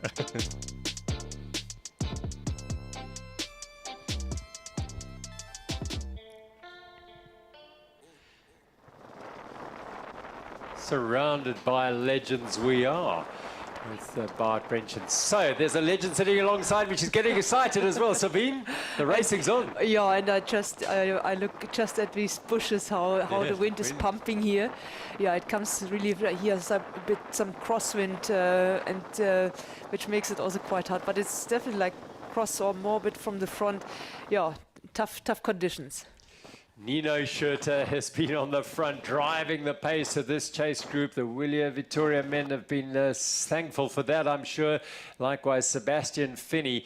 He's had issues with his bike, Sebastian Finney, and he'd be very keen to get to the finish and in one piece without any further problems. But they are on the chase. They're on the hunt, that group, and they are chasing that lead group of Canyon City, Obeerleert Speed Company, Toyota Specialized 91, and Buff Megamo. They're a little bit off that lead group of Canyon City. Obeerleert Speed Company seem to be the best position to challenge the Canyon City men. Look, yeah, I mean, the wind, it's just from the rider's right-hand side, pumping in the valley there. So really tough conditions. And this is where the gap between the two groups, the chasing group and the lead group, could make all the difference in the world, is where it all is left up to Nino Schurter. The other riders will be happy to let Nino Schurter chase and do all the work at the front, mainly because, not just because he's the greatest of all time, but also because he has the most to lose and the most to gain from the chase as well. So it's a kind of a tactical move for the others to let Nino Schurter chase. They could easily contribute and just give him a little bit of respite, but they choose not to. If I look into the faces, I'm not so sure about that.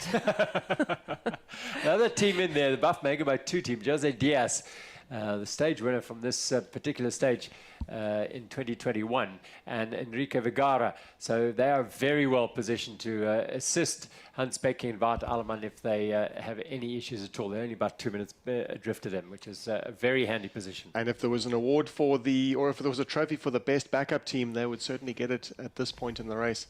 Fantastic performance from them and absolutely invaluable. So again, just we apologize for the break in transmission. We're doing our very best to bring you the coverage from the trails. The wind is affecting the riders. I just think How would you like to be in a helicopter up there? Yo. So there we go. That's what it's like, yeah. Over the top of Bainskloof. That is the very top of Bainskloof. Brief image there. No, I just thought now also for the riders who are coming, the amateur riders who are coming just like later this today into or to Wellington side. I mean, this is like riding in a blow dryer. So with this wind. It is, and it's going to temperature up hotter, to 38 degrees. Yeah. Absolutely, it's going to get hotter and hotter. These riders are absolutely amazing. Every single one, 1,400 riders at the start line. Yes, there have been some who've not been able to finish thus far, but really incredible journey to just get to the start line, let alone to the finish. So as I said, this is the very summit of the 26-kilometer pass that is the Bainskloof Pass. For hundreds of years, it was the only road south from the Western Cape until the construction of De Toy's Kloof, which was finished in the middle of last century. So it is a very famous road and been beautifully rehabilitated and enjoyed by the road users and riders now. Yeah, and when you ride it up actually from the Saronsberg or Tobach side, from Worcester side, then it's yeah, it has to me like a bit of feeling like in the Pyrenees in France. It's more rugged on that side of the trail. This is Canada's Riccardo Chiarini and Nicola Samparesi for the Canadale ISB KTM team. They are in 17th position at the moment, riding around 5.5, 6 minutes behind the overall leaders. Samparesi is the potential epic legend, which means he has a potential of becoming an epic legend if he completes this race. This Absa Cape Epic is the only piece of the puzzle it's missing from his complete collection of finishers medals, the Italian rider. Just behind them are the Toyota Specialized pair of Alex Miller and Johan van Sail. Again, just to emphasize, they are in the African jersey competition by dint of being two African riders, but they are not really chasing that. Their main goal is to support the leading Toyota Specialized 91 pair of Grots and Beers. Yes, who are in fact in the, you could say that there's three groups. Just a quick recap of the racing situation right now.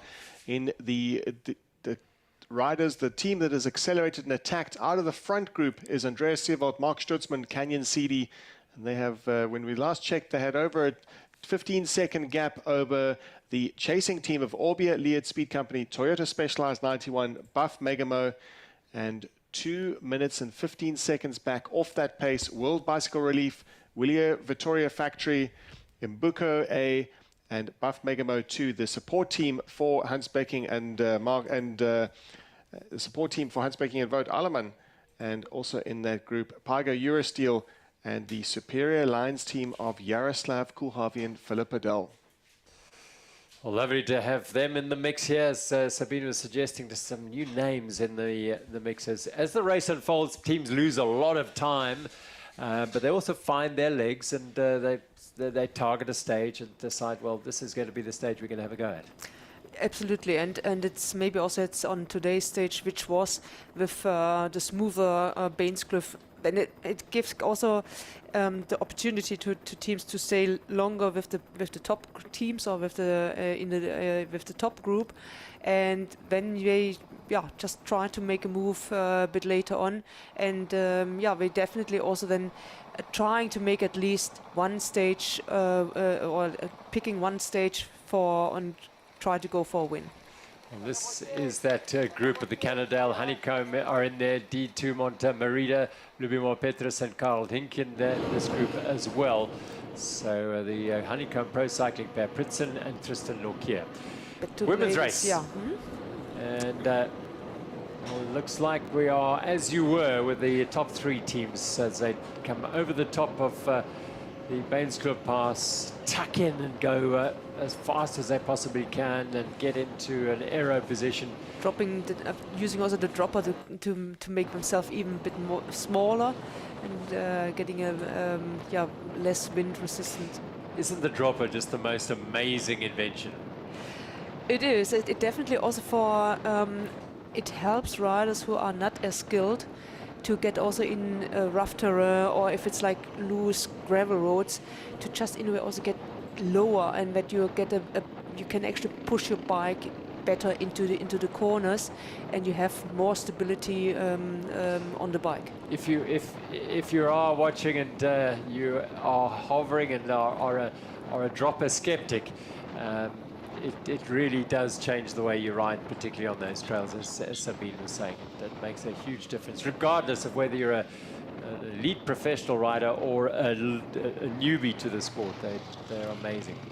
Middenwalder reaching in to get something to eat, perhaps, to feed up. Yeah, it's to refuel, very important part of this race, and this is like a good place. I mean, if you're on the tar road, you just really try to get fuel your body, and before you actually hit the last trails, because from here I would assume that the ladies still have about an hour and 15 or so to go. So yeah, I think the expected time for the ladies is to be at the finish at 11:30. Well, this is the elite group at the front of the race. The Chivita orange jerseys on the shoulders of the Ghost Factory Racing Band, Terpstra and Nicole Kohler, who've 100% record of stage wins in the Absa Cape Epic. And they are dictating, they're looking and chatting as they look across. They may even see Table Mountain from where they are. If you look out to the south, you can get a glimpse there. And then Samara Shepard and Sophia Gomez Villafan, and Mona Mitterwalder and Candice Lill at the back here, the Cannondale Factory Racing Band. This is now just in a way collecting your strength, and before the moment they're gonna get off the tar road and hitting the gravel climb, so when the race is again on. This is now just in a way equal a bit, and before the next battle starts. It's as if they're having a little chat. They all seem to be having a chat, and perhaps Middenwalder and Candice Lill, they're looking across.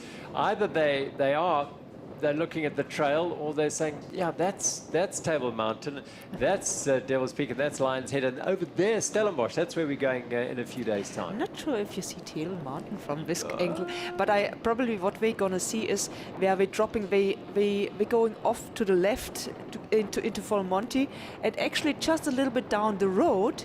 We're coming back out, crossing over the road, and they see that open section where the man already dropped down to Dolhof. Yes, yes.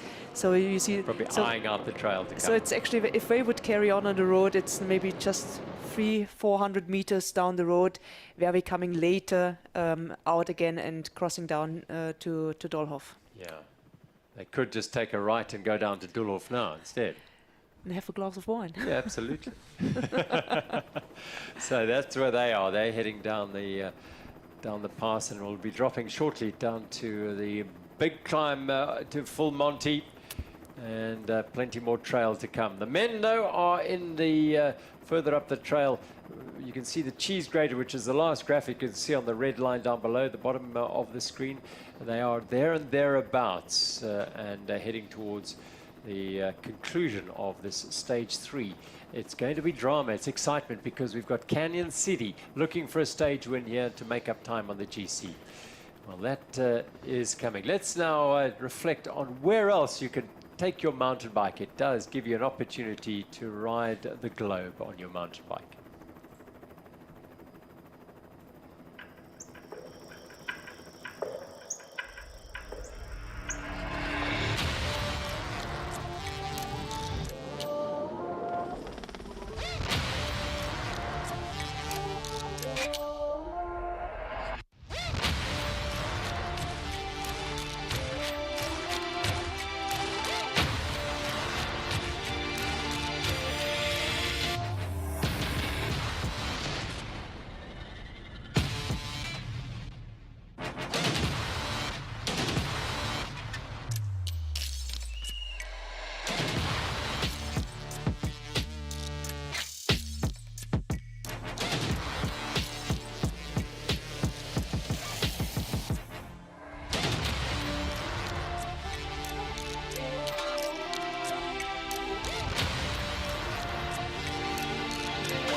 Live footage from the elite men's race. This is Howard Grotz on the back of this group, the lead group, the second group on the road behind the chase, the leaders of Bear, the Speed Company and Canyon SIDI. And Matt Beer's just ahead of him. The yellow jerseys in this group, Buff Megamo as well. So they are trying to put time into World Bicycle Relief. And they are at this last checkpoint, just around 2 minutes behind this pair, this group. Yeah, roll call of this group: Orbea Lead Speed Company, Toyota Specialized 91, and Buff Megamo, the yellow jersey, whereas chasing Canyon SIDI, who are up the road. We have no sight of them at the moment, and nor do the teams, which could make all the difference and could play into the hands of Canyon SIDI. And as Gerald said, 2 minutes and 14 seconds back at the last time check, and now we are. It's great. We've got visuals of the Canyon SIDI team, Andreas Zuurvlakte and Mark Stutzman, the fastest out on the head of the trail. This is the head of the race, and on board with the Bulls Media e-bike. Trying to really nail this stage here. Stutzman on the front, and Zuurvlakte taking on liquid. Needs it today. Apology, we're not on board with the Bulls Meter e-bike. We saw the Bulls Meter e-bike. We're on board with the motorbike. And charging is the Swiss champion and Andreas Seewald. Andreas Seewald made the first move, got the gap, and then it was up to Mark Stutzman, who we thought at some point was struggling with the pace, and he realized that he had to rise to the occasion with Andreas Seewald making an attack.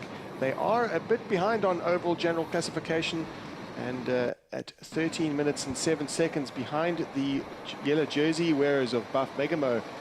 They might be a little bit too ambitious today to make up that deficit, but it's just another strike, another way of throwing down the gauntlet and showing that they are very much a team to be considered in the mix for overall general classification when we reach the grand finale in Stellenbosch, the new grand finale.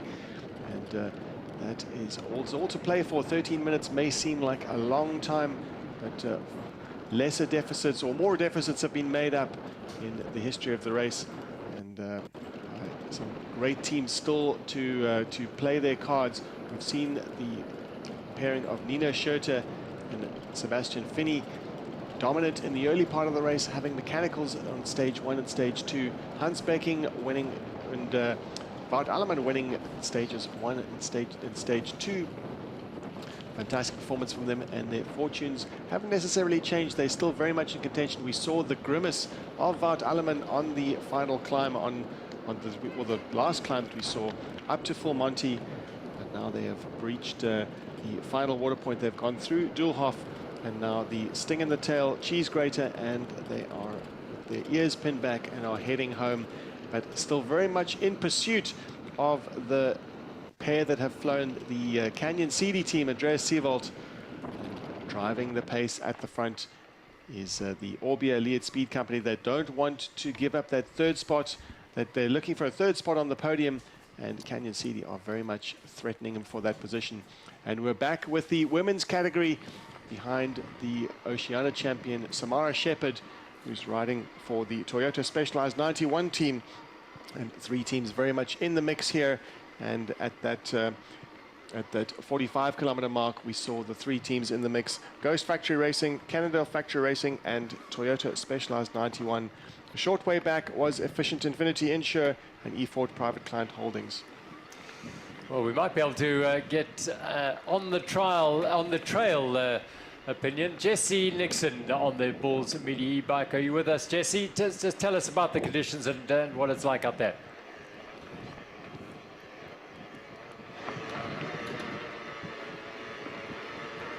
It's really warm out here.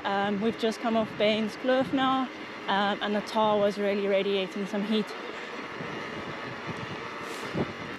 Trail surface and the wind.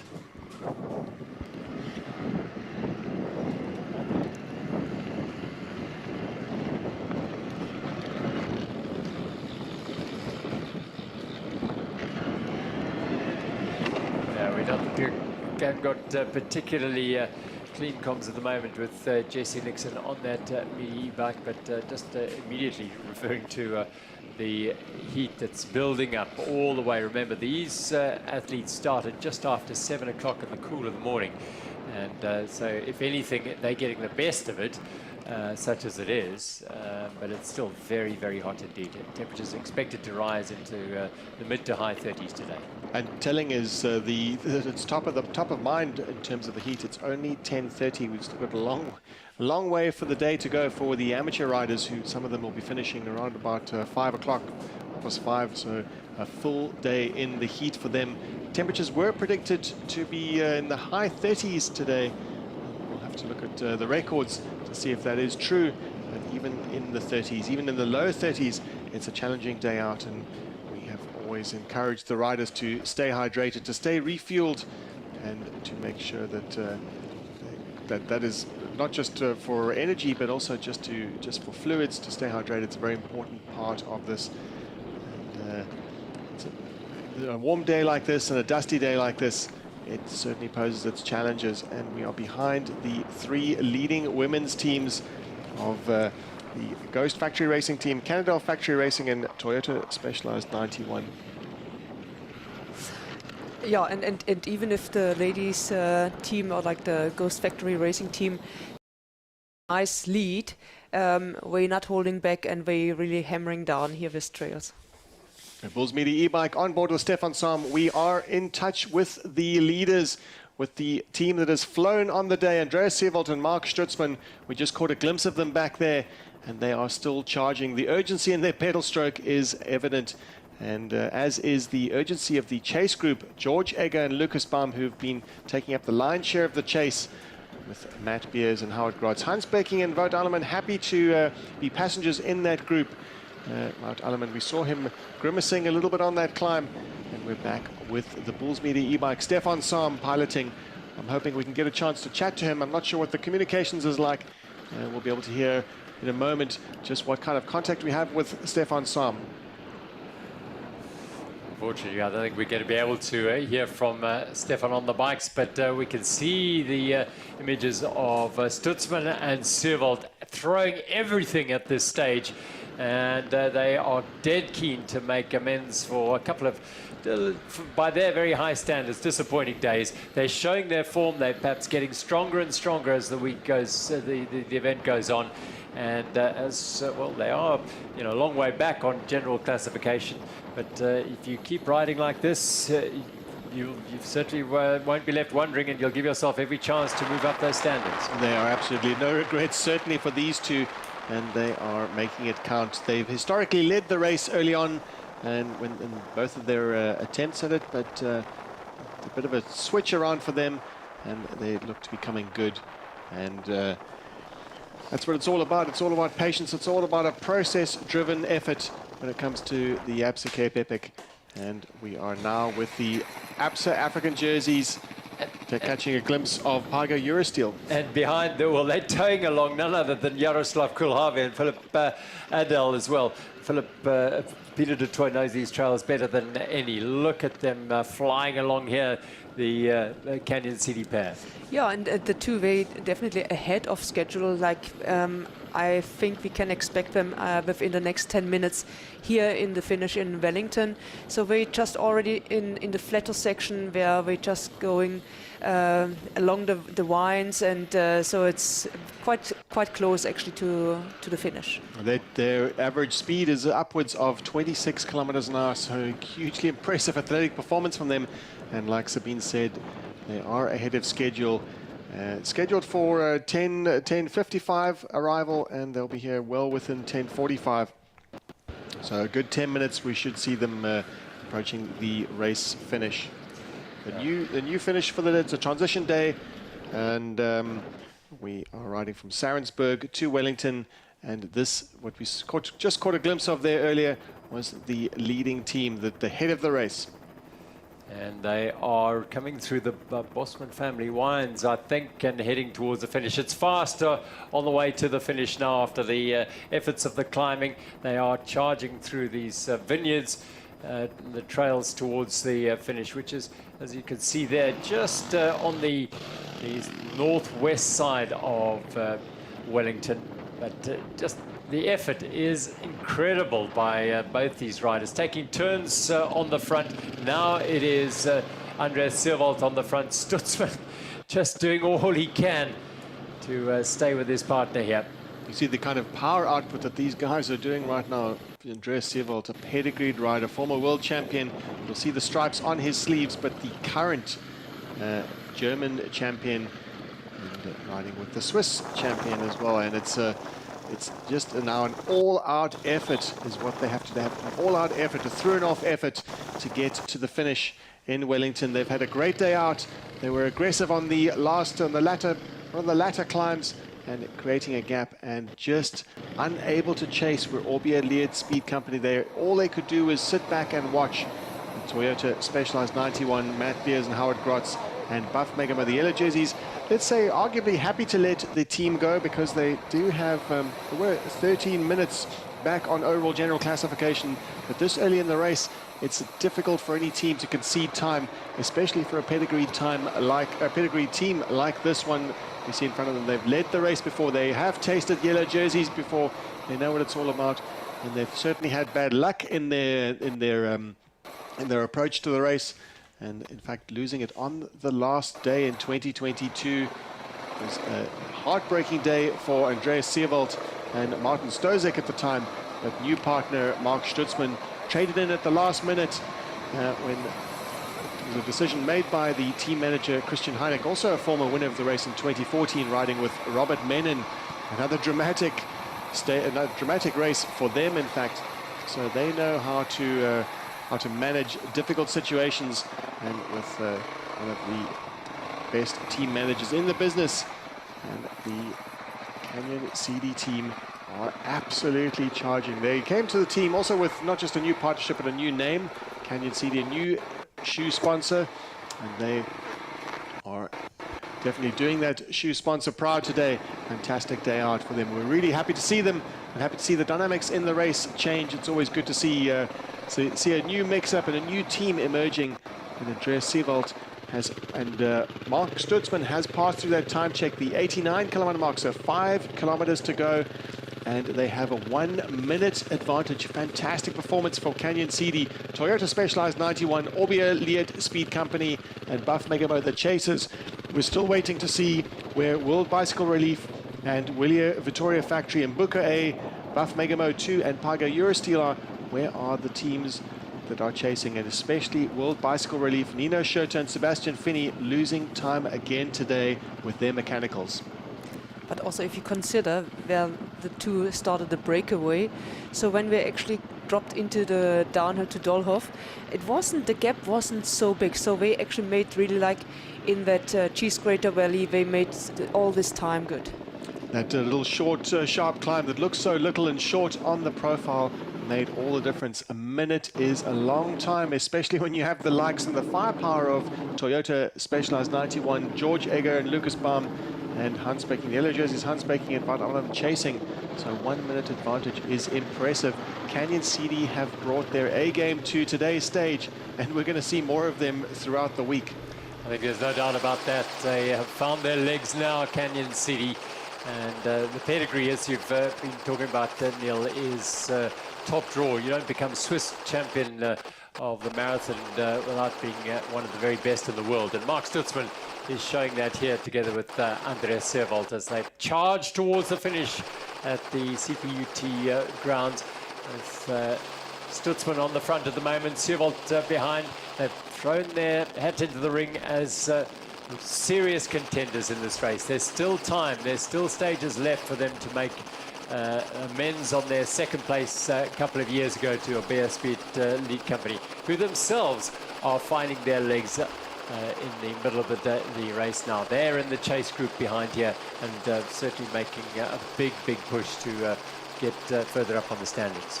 Well, time is ticking on because the Canyon SIDI team passed through there at 3 hours and 30 minutes, 32 seconds.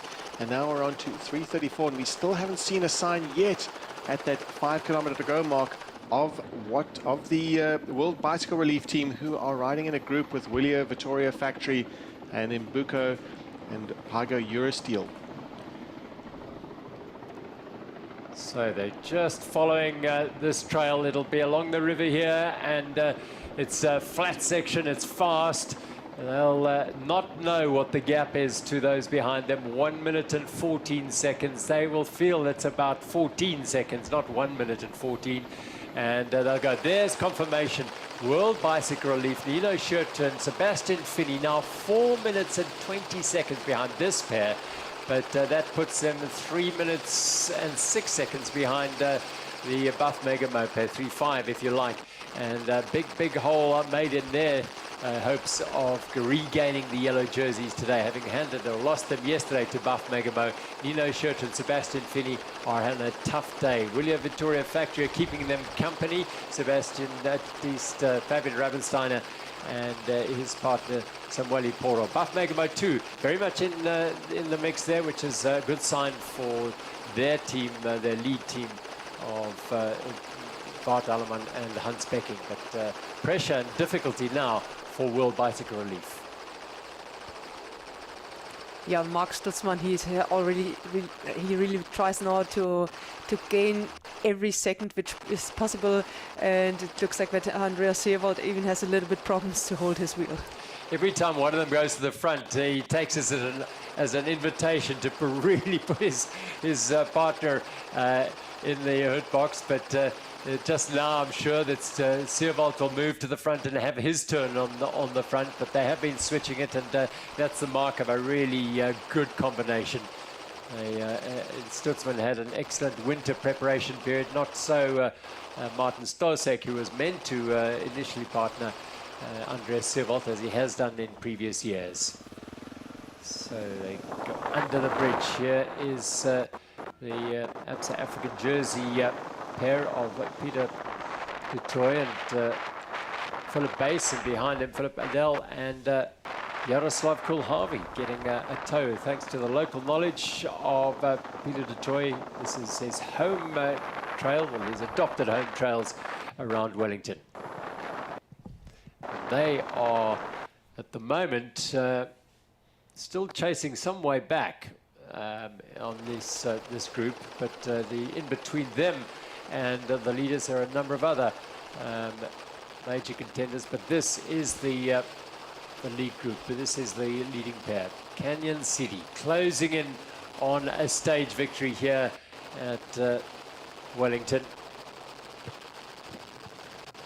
Well, just to do a quick roll call at that 5Ks to go, just while we're watching the leading team tear up the road and tear the race apart, Canyon SIDI, Andreas Zuurvlakte, Mark Stutzman, doing a roll call at that the chasing group. Toyota Specialized 91, Orbia Lead Speed Company, Buff Megamo, 1 minute 15 behind and 4 minutes 20 behind. World Bicycle Relief, William Victoria Factory, Buff Megamo to Imbuco A, and 6 minutes 30, another minute back from, or another 2 minutes back from that group is Philip Bass and Peter du Toit, Jaroslav Kulhavi, the team we saw earlier.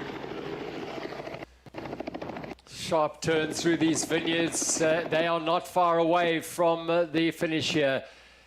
Andreas Zuurvlakte now on the front and Mark Stutzman behind him as they charge towards glory here on stage number 3 of the Absa Cape Epic. What a race, what a rampaging stage it has been from the Canyon SIDI pair.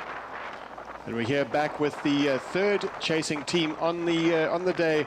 The team who are wearing the Absa Africa jerseys, under threat at the moment from the Imbuco team, and we're with Paga Eurosteel and the Jaroslav Kulhavi team. And Jaroslav Kulhavi riding with a new partner, Philip Adel. They're quite content to set on the wheels. There's the finish. That's the race village at the CPTU campus here in Wellington. It awaits the winners as they drop down now just a couple of 100 meters to the finish for the Canyon SIDI pair.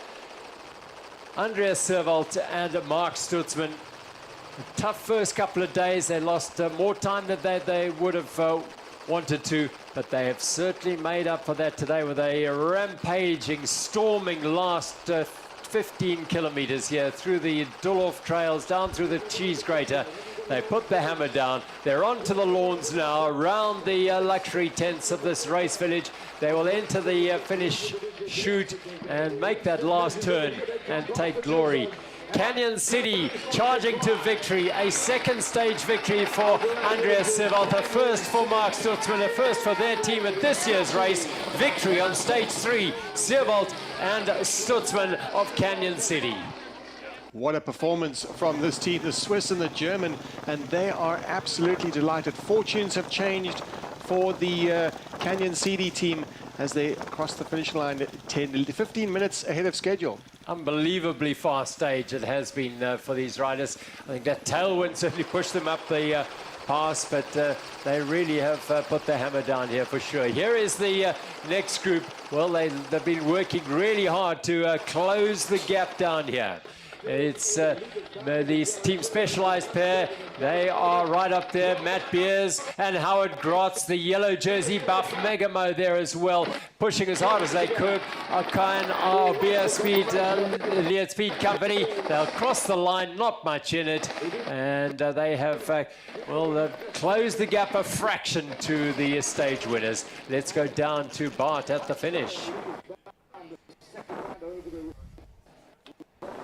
Not quite yet, as we flick back to the Absa African jersey leaders. They've had a good day, Philip Bass and his partner Peter de Toy. But what a race by the Canyon City pair today, Sabine.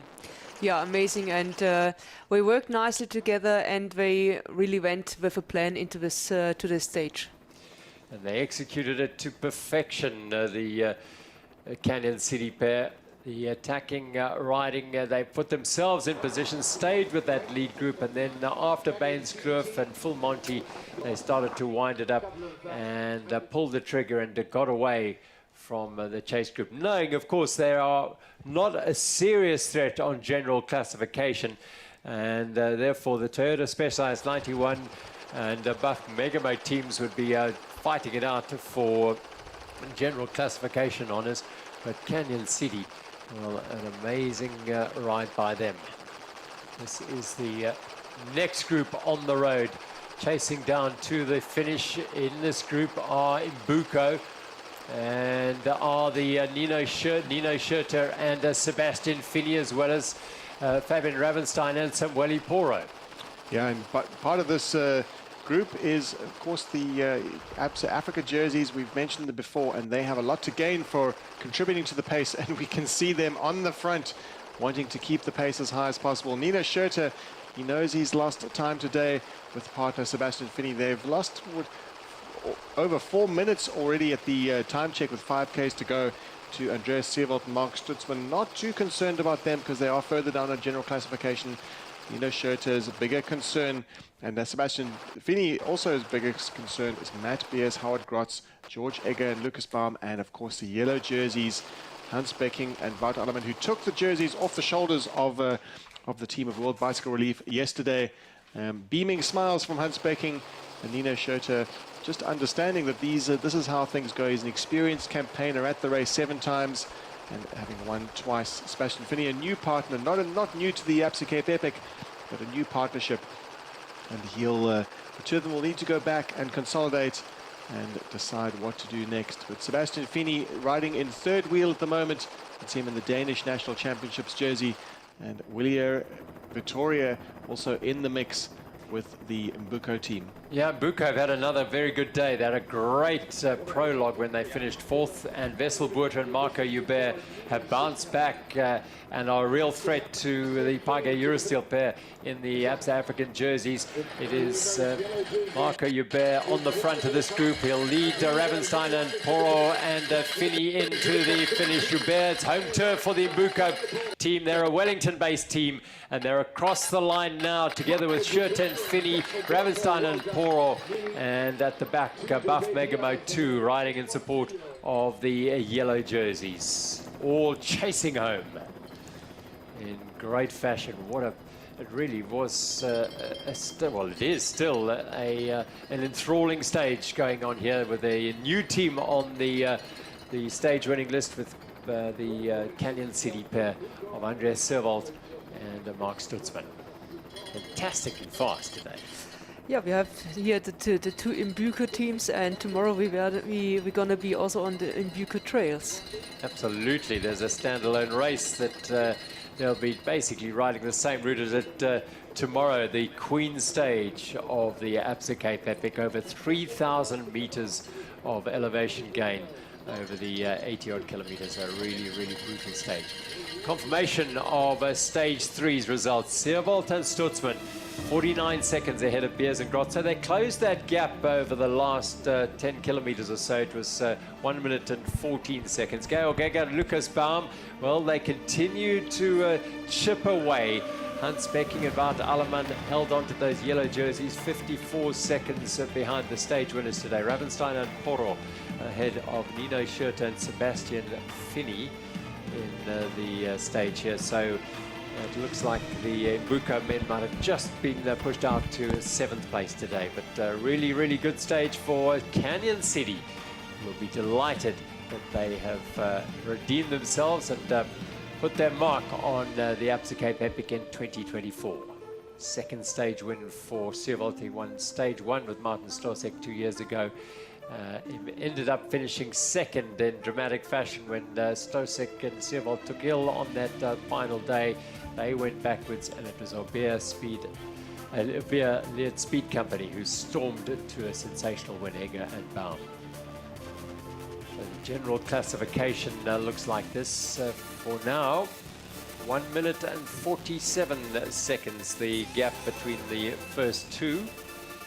When now it has Beers and Grotz in that position. Schurter and Finney down to 3:47 down. Egger and Baum 7:21. It hasn't had much impact on their gap. They were 7:25 going into today's stage. 7:21 now. And Ravenstein and Poro and Fritz Zuurvlakte and Stutzman up to 12 minutes off the leaders. Alleman and Becking doing what was required today for Buff Megamo. They've defended the yellow jerseys. They haven't panicked when the attack came from Canyon City. They knew who they had to watch closely, and that was Beers and Grotz, and make some time on the stricken Schurter and Finney when they ran into mechanical issues. Yeah, and certainly it's just one of those things that when you reach the end and you can watch the just look at the results sheet and absorb it and just take stock of what actually happened during the day. I think that all of the teams will be doing this. They'll be going through the results sheet and just notably just keeping half an eye on Andreas Seewald and Mark Stutzman. They looked super strong today. They were able to attack almost at will out of an extremely elite group of Matthew Beers, Howard Grotz, Nina and George Egger, Lucas Baum, and of course Hans Becking and Wout Alleman, the yellow jerseys. They went out of that group like a rocket. Stutzman marking his partner, and it just gives Hans Becking and Wout Alleman just another thing to be concerned about. 12 minutes back is a long time. It's a big deficit to make up for the Swiss and the German, but let's face it, if you're looking for a podium spot, and Andreas, if you're looking at who's going to be on the podium at the end of the week, it starts to look dangerous for Nino Schurter and Sebastian Finney. Absolutely. Less than 10 minutes between third and sixth place, and the pedigree is just astounding there. Seewald, world champion, Stutzman, the Swiss champion, Swiss Epic champion, winner from last year, Poro and Ravensteiner, hugely pedigreed and experienced in this race. Egger and Baum, previous winners, and then Schurter and Finney, need we say more? So there's so much riding on the next few days.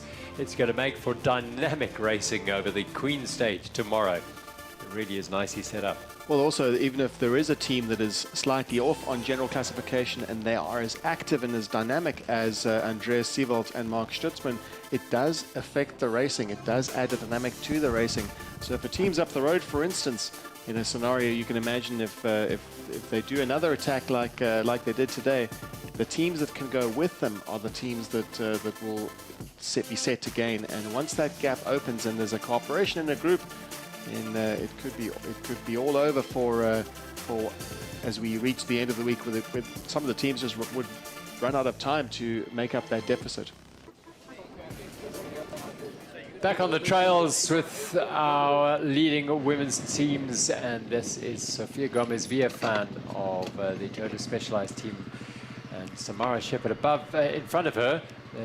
I can't see the orange jerseys. They are ahead. They are ahead. So it is Canyon Factory Racing just ahead of these two here, and then the orange jerseys, Ghost Factory Racing, have flown the coop. Yeah, so the ladies already went through the water point at Dollhof, where we had also again a time split, and there the Ghost Factory team was almost 30 seconds ahead of the following teams. So here Ghost Factory, Cannondale Factory Racing and Toyota Specialized in the chase of the Ghost Factory team. At the 75-kilometer mark with 3 hours and 43 minutes of racing. Ghost Factory Racing again making their dominance shown, putting 30 seconds into the chasing teams. Cannondale Factory Racing, Mona Mitterwalder, Candice Lill, they are a fantastic pairing, and it's the pairing that Candice Lill has been hoping for pretty much all of her it's the dream pairing for Candice Lill, riding with the world champion Sofia Gomez-Villafan. Samara Shepherd, Villafana, the 2022 winner. Samara Shepherd, a newbie to the race, and still a lot of racing to come, and Ghost Factory Racing haven't yet shown a single weakness, not even a chink in their armor. Cannondale Factory Racing. In the beginning, we saw Mitterwalder struggling in the heat, and also Villafana and Samara Shepherd also falling off the pace a couple of times yesterday and the day before. It's really, it looks like a difficult task to unseat the likes of Ghost Factory Racing. Still, anything can happen. One small mechanical, one small rock could put that dominance at risk. And we've just seen coming through that time check at water point 3, at the 75-kilometer mark, is Efficient Infinity, Insure, SCB, SRAM, Vera Loza and Lexa Skada, 5 minutes and 49 seconds back. Looks like they are unlikely to be contenders for the podium today, but leaving it up to Ghost Factory Racing, Cannondale Factory Racing and Toyota Specialized 91 for the top 3 spots on the stage.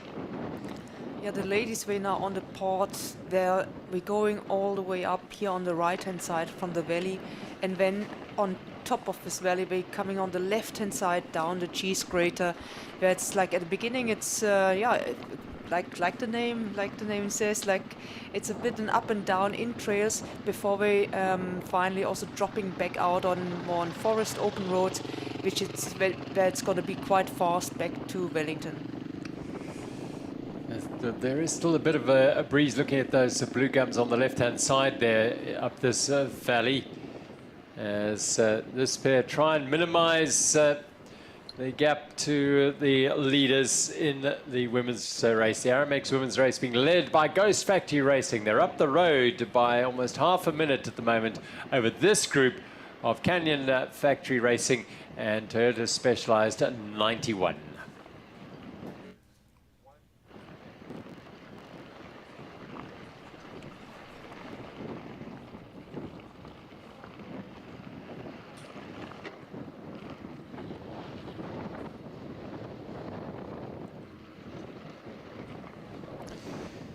So chase on for Cannondale Factory Racing for Specialized here. Will they try something to try and eke back a little bit of time over the women ahead of them?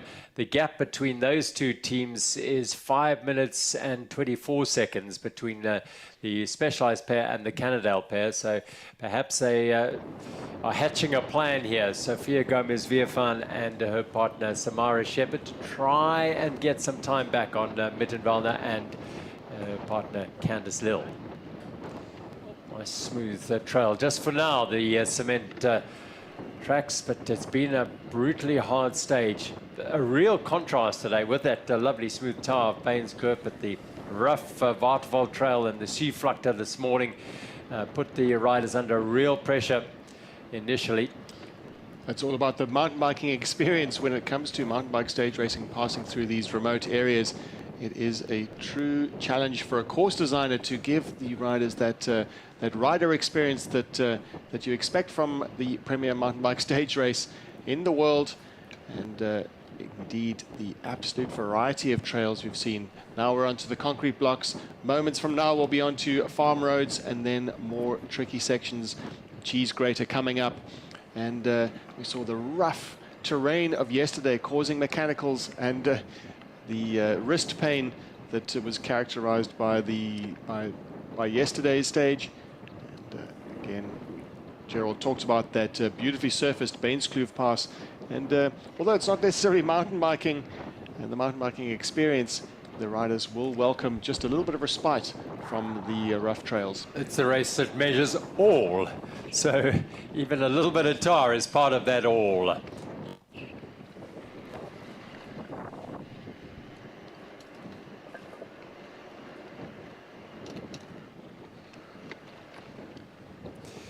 We're with our second group in the Aramex women's race at the moment. Cannondale Factory Racing and Sophia Gomez-Viefan doing a wonderful job there. Just pouring some water on the back of her partner Samara Shepherd, just trying to keep the New Zealander cool, because temperatures are rocketing out in this Doolhof Valley here as they make their way up the valley. It is in the mid to high 30s already, and remember, these riders started just after 7 o'clock in Tilbach. They've traversed the tough trails towards the base of Bainskloof, over Bainskloof, and dropping into Wellington, which is renowned in these parts of the Western Cape for being one of the hottest places. When it gets hot in Cape Town and Stellenbosch, Somerset West and Strand, the temperature is always 5 or 6 degrees warmer here. So up in this valley, it might say the current temperature is 28. I can tell you what, it probably feels more like 35, 40 out there for these riders in these conditions. And definitely racing at this level, surely it'll feel like more than 28. It'll feel like 100 degrees boiling temperature as the chase is on between the team up the road, Ghost Factory Racing. They had 30 seconds over the two teams chasing here that we see right now, the Toyota Specialized 91 team and Cannondale Factory Racing, led by Candice Lill. Candice Lill leading the chase, and benefiting from that is Sofia Gomez Villafana. She does seem to be, we saw her spraying the back of her partner Samara Shepherd. She seems to be the one who's looking after her partner, and at the moment, just sensible position at the back, just keeping an eye on the New Zealander, make sure she stays in touch with the charging pace set by Candice Lill. Candice Lill is really keen to get back in touch with Ghost Factory Racing to preserve that gap as it is right now, going into the stage, going into the stage 3 of the 2024 edition. They had a gap of 1 minute 13 seconds to make up on Ghost Factory Racing, and that gap is extending with the team of Anne Terpstra and Nicole Collar heading up the road, and at that 75-kilometer mark, 30 seconds could be growing now, but we do see an urgency in the chase of Candice Lill. We have yet to catch visuals of Ghost Factory Racing to see, just to check on the body language. We'll be able to tell a lot by how urgency their charge is, but we will no doubt be getting some visuals of that very soon to see how the Dutch woman and the Swiss woman are faring on today's stage, to see if they are indeed extending that 30-second gap that they have already on Mona Mitterwalner and Candice Lill, and followed closely by Villafana and Shepherd. Yes, and as confirmed, the Villafana-Shepherd combo, Villafana is nurturing her partner to the finish, keeping her in touch with the charging pace set by Candice Lill. Yeah, and I'm also pretty sure that Candice Lill's husband, Darren Lill, will be here somewhere out on the route to also just give them a feedback. He was probably at the water point, seeing the gap what we gained or what we actually have now to the leading ladies, and he will let them know if we could make up time. So just also he will definitely also inform them about the gap times. It's all about that information. It does help out on the trails, and of course also listening in to that call made by the backup, by the support teams. Listening in, of course, will be the Toyota 91 Specialized team, who will have their own support team giving them information wherever they can out on the trails. It's all within the rules, but it's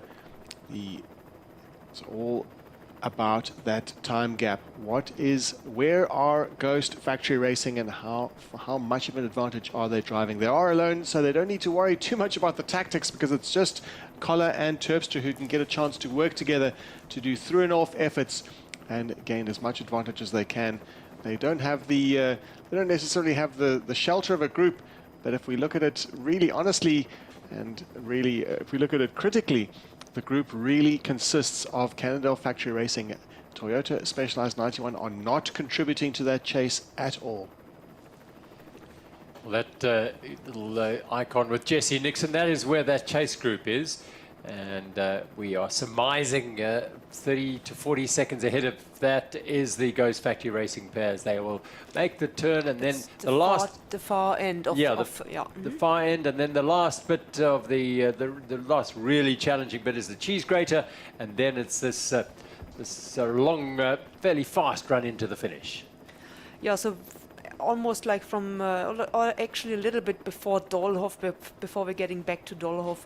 So we're hitting gravel road again, and it's going to be fast. And I hope that also then maybe Sofia Villafana can also help to, in a way, just to pull also and work together with Candice and with Mona Mitterwalner, because it seems like that Samara is the weakest in this group, so that at least like they can, that Sophia and the other and the Cannondale team ladies, that they can work together and try to make some time good. Do you see that happening? Realistically? Yes. Okay. So I don't think that it will be very, very difficult to catch up with the ghost teams, but it's more that we can at least gain some time back. Yeah.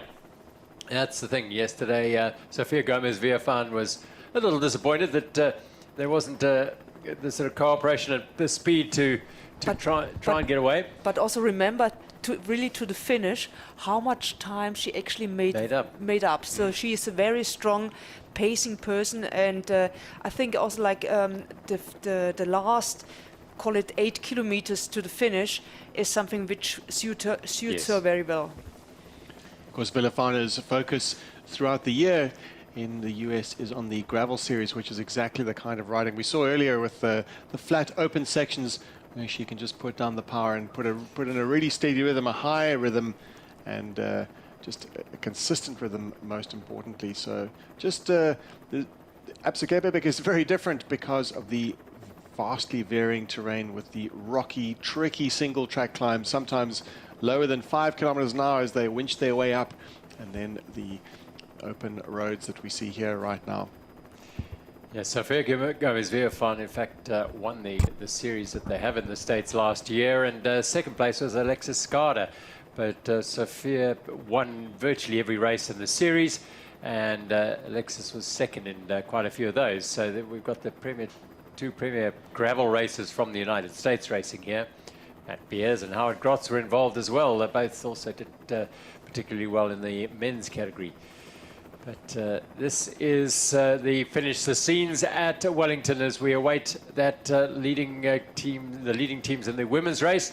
Already in, of course, a number of the top competing men's teams today, dominated by Canyon SIDI, the pair of Andreas Zuurvlakte and Mark Stutzman, storming home to the victory in 3 hours, 40 minutes and 24 seconds, some 15 minutes ahead of the expected arrival time.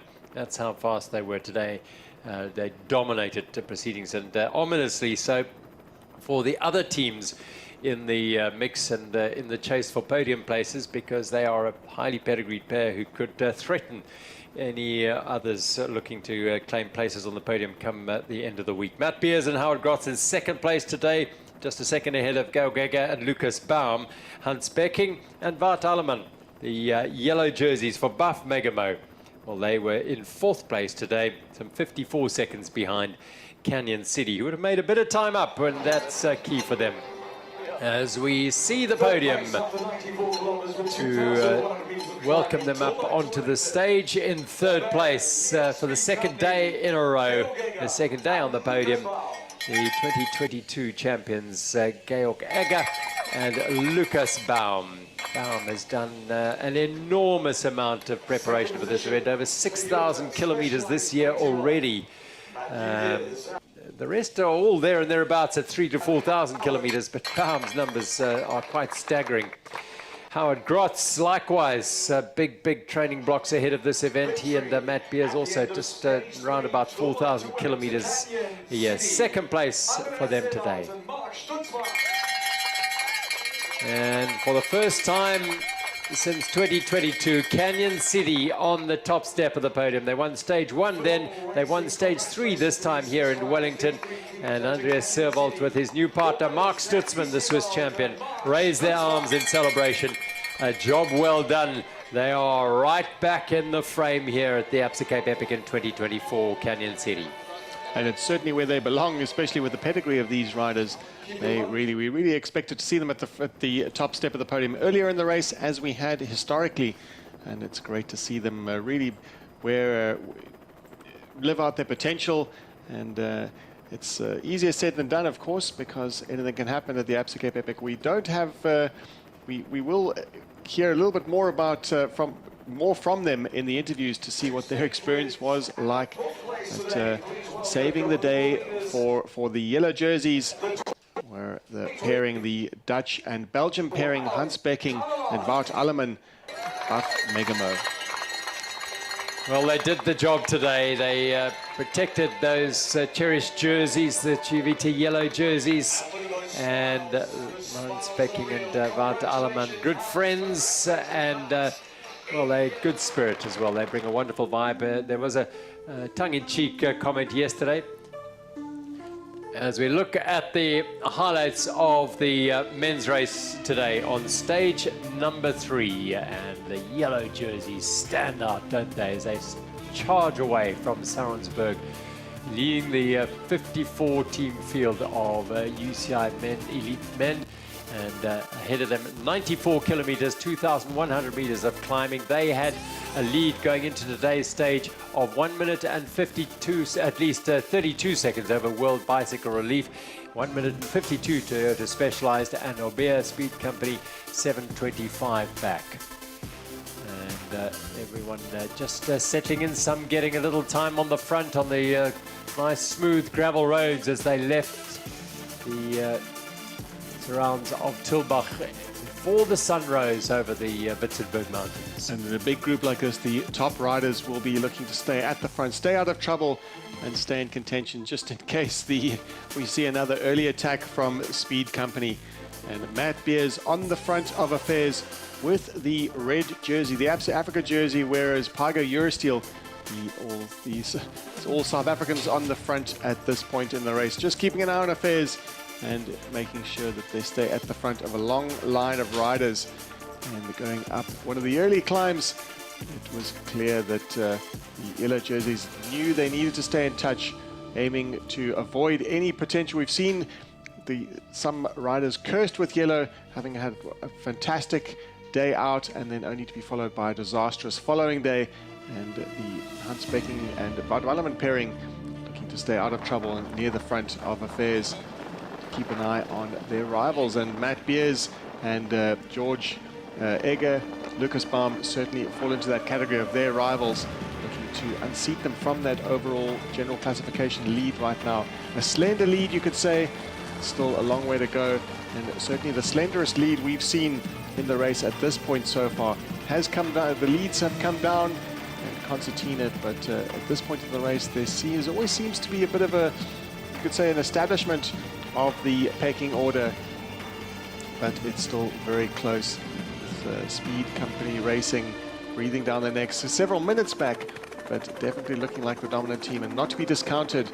And we saw an earlier attack from Hans Becking, still buoyed by the spirits of yesterday's birthday celebrations, and more importantly, the celebrations of wearing the yellow jersey for the first time, both of them for the first time, having been campaigning at the race for several years. It's the first time that Hans Becking has worn this coveted Chivita yellow jersey. Very much in touch. Toyota 91, Toyota Specialized 91, with Howard Grotz riding, matching his powerful partner, the defending champion Matt Beers, pedal stroke for pedal stroke, and still in the mix at this point, Nino Schurter and Sebastian Finney, looking like they were on a good day, hoping to put yesterday's woes behind them. They managed that situation, that bad situation, very well yesterday, conceding only a small amount of time, but still today they have had a big job ahead of them to take back that time that they lost. A long line of riders making their way up that burnt out terrain. Terrible fires in January raging through this part of the Western Cape, causing untold damage to the Fynbos and to some of the farmlands. Meanwhile, the yellow jerseys sandwiched between them as Sebastian Finney, the Danish champion, and his partner, well, Nino Schurter. It was another tough day for them.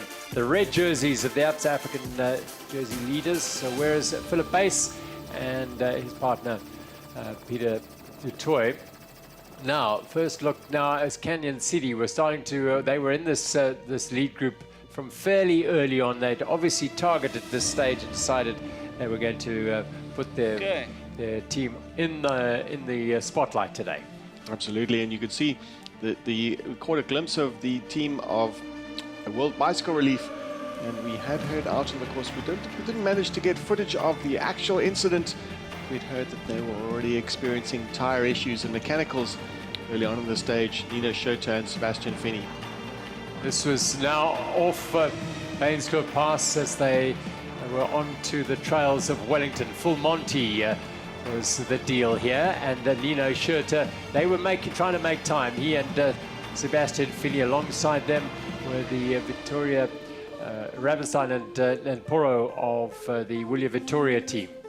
A chase group that we just passed, and now we're with the lead group, and we saw the dramatic attack from Andreas Seewald, the former world champion and current German champion, and his partner Mark Stutzman needing to get back in touch and moving his way up the field past the Orbia Leert Speed Company team to get in touch with his partner. Becking and Alleman, well, it's a bit of a grimace from Wout Alleman, who's been such a strong man. Howard Grott staying with them, and as they turned up here, they could see that the pressure was mounting up ahead. There was a real pressure being mounted by the Canyon SIDI, and the chase was on for Nino Schurter and for Sebastian Fini.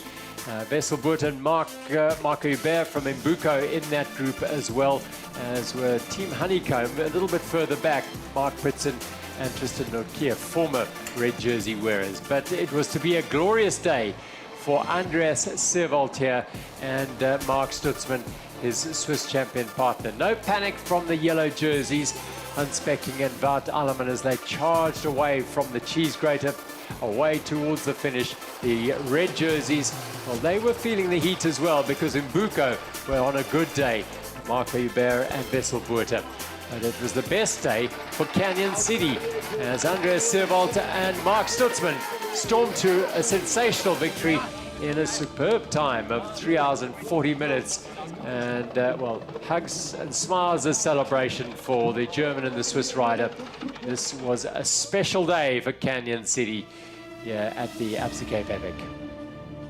A rare show of emotion from Andreas Seewald. He is delighted to win another stage and also help his partner win his first stage, Mark Stutzman. We saw him performing fantastically at the Swiss Epic, at the Spa Swiss Epic. Fantastic performance from the Swiss rider, his local race, and now gets his first stage win at the Absa Cape Epic. Right, it's charging into the finish here. The mountains in the background is where they've been coming from, down Bainskloof, then up onto the Beekman Mountains on the right-hand side, and then back across Bainskloof and behind Groenberg, which is that hillside on the left, and then they come flying back along the river into the finish here at the CPUT campus. So Canyon SIDI, 3 hours 40:24 ahead of Toyota Specialized 91. It took second place, 49 seconds back. 1 second ahead of Orbia Leert Speed Company. Buff Megamo in fourth place. William Victoria Factory in fifth. World Bicycle Relief finished alongside them, 4 minutes and 9 seconds down. And that is a blow to the pair of Nino Schurter and Sebastian Fini. Seewald and Stutzman, their confirmation of that. Beers and Grotz, Egger and Baum on the podium for the second day in a row. Becking and Alleman, well, they'll be just quite happy that they've managed to increase their lead on the overall, particularly over Nino Schurter and Sebastian Fini, who have slipped one place down on the general classification. Fighting day from Fabian Ravenstein and Samuel Pori. You just feel they haven't quite found the sweet spot yet. A great day for Team Mbuko riding into their hometown. Marco Hubert and Wesselboot. 4 hours 10 finishing in the exalted company of William Victoria and World Bicycle Relief today. Diaz and Vigara, support team for Buff Megamo, to have two of their teams in the top 8. That speaks a lot about the strength of that squad. Cool Harvey, best day yet for the former champion here, two-time champion with Philip Adel, finishing alongside Philip Bass and Peter de Toy, who will still keep the jersey? They will keep the jersey by 1 second. Right, we've waited a while. Let's now hear from the leading protagonists from stage 3 of the Absa Cape Epic. Lucas, another podium. Yeah, another day on the podium. Another good day, I think. I was struggling in the beginning a bit. I don't know what that, how you call it, that ground, that terrain in the first climb was horrible. I couldn't bring the power down the ground. But yeah, it was a nice secure day, transition stage. I think tomorrow will be interesting. It went so fast. They expected a winning time around 11 o'clock for our race. It was only 3.5. Tell us, George, how did it go? Yeah, for me it was better than the last days. But that first climb, yeah, we struggled both. I did kind of a front flip because it was so much like crossing lines and stuff. And once I hit a rock just while climbing. So and you also had one big struggle. And if you're out of rhythm and in that climate, everyone is pushing through us. So it was not perfect. So we had to catch back. And then, but from then on, we had a good pace. And yeah. Unfortunately, all the other favorites are also running quite well, and yeah, but maybe we can do a difference the next days. You crossed the line with the leaders. Another podium. Congratulations, guys. Thank you. Yeah. Okay, let's go for you. Wout, are you ready to say something? Very tired. How was it? How was it to ride in the leaders' jersey in the Absa Cape Epic for the first time? It was super nice, but I didn't have so much time to enjoy it. I suffered the whole day. Hans was super strong and well, he almost killed me in the beginning, but also the others were suffering a lot. And yeah, super happy that we can keep it for another day. And well, was a super tough day, and it became really hot also in the last hour. The temperatures are really high, and well, I'm trying to cool down a little bit now. I mean, you know about what's behind you, Will Buiske, I believe. They didn't have their best day. Yeah, I just saw that Vinny had a problem with his chain or something. He had to stop, but then we didn't get any information, so I don't know what happened or how far they are behind. But yeah, there are also other teams that are super strong this week. So. That's for sure, and that makes it even more interesting to watch the Absa Cape Epic every day again. Even if it's a transition stage like today, you have to be concentrated and you have to be there all the time. Yeah, because these stages on paper, they look easier than the others, but most of the time they are the hardest. So again, today it was like this. Thank you, Wout, and go back to Hans and take care about yourself and about... Yeah, really nice to move up. We're obviously trying to chase that win, but yeah, I think it's kind of a win on its own, you know, like moving up, and that's what we needed to do. And we eventually got some time. We've lost time from every day from the prologue, so I'm glad we gained time today. That's a good positive. I mean, transition stage, and also in these stages, everything is possible. You see new winners again. You're moving up in GC. You have to be concentrated from the start on. Yeah, today was actually really tough. Like that beginning Waterval all the way to Bainskloof was really hard on the body and physical, and the climbing was slow and like really rocky. So yeah, it was a hard stage, and but tomorrow's going to be a proper one. In the meantime, Howard, he came next to you. How was it today? Yeah, it was a really cool transfer stage. You just had a lot of terrain. You know, it felt so varied and really cool landscapes. Good racing too. Did you have time for that to look around?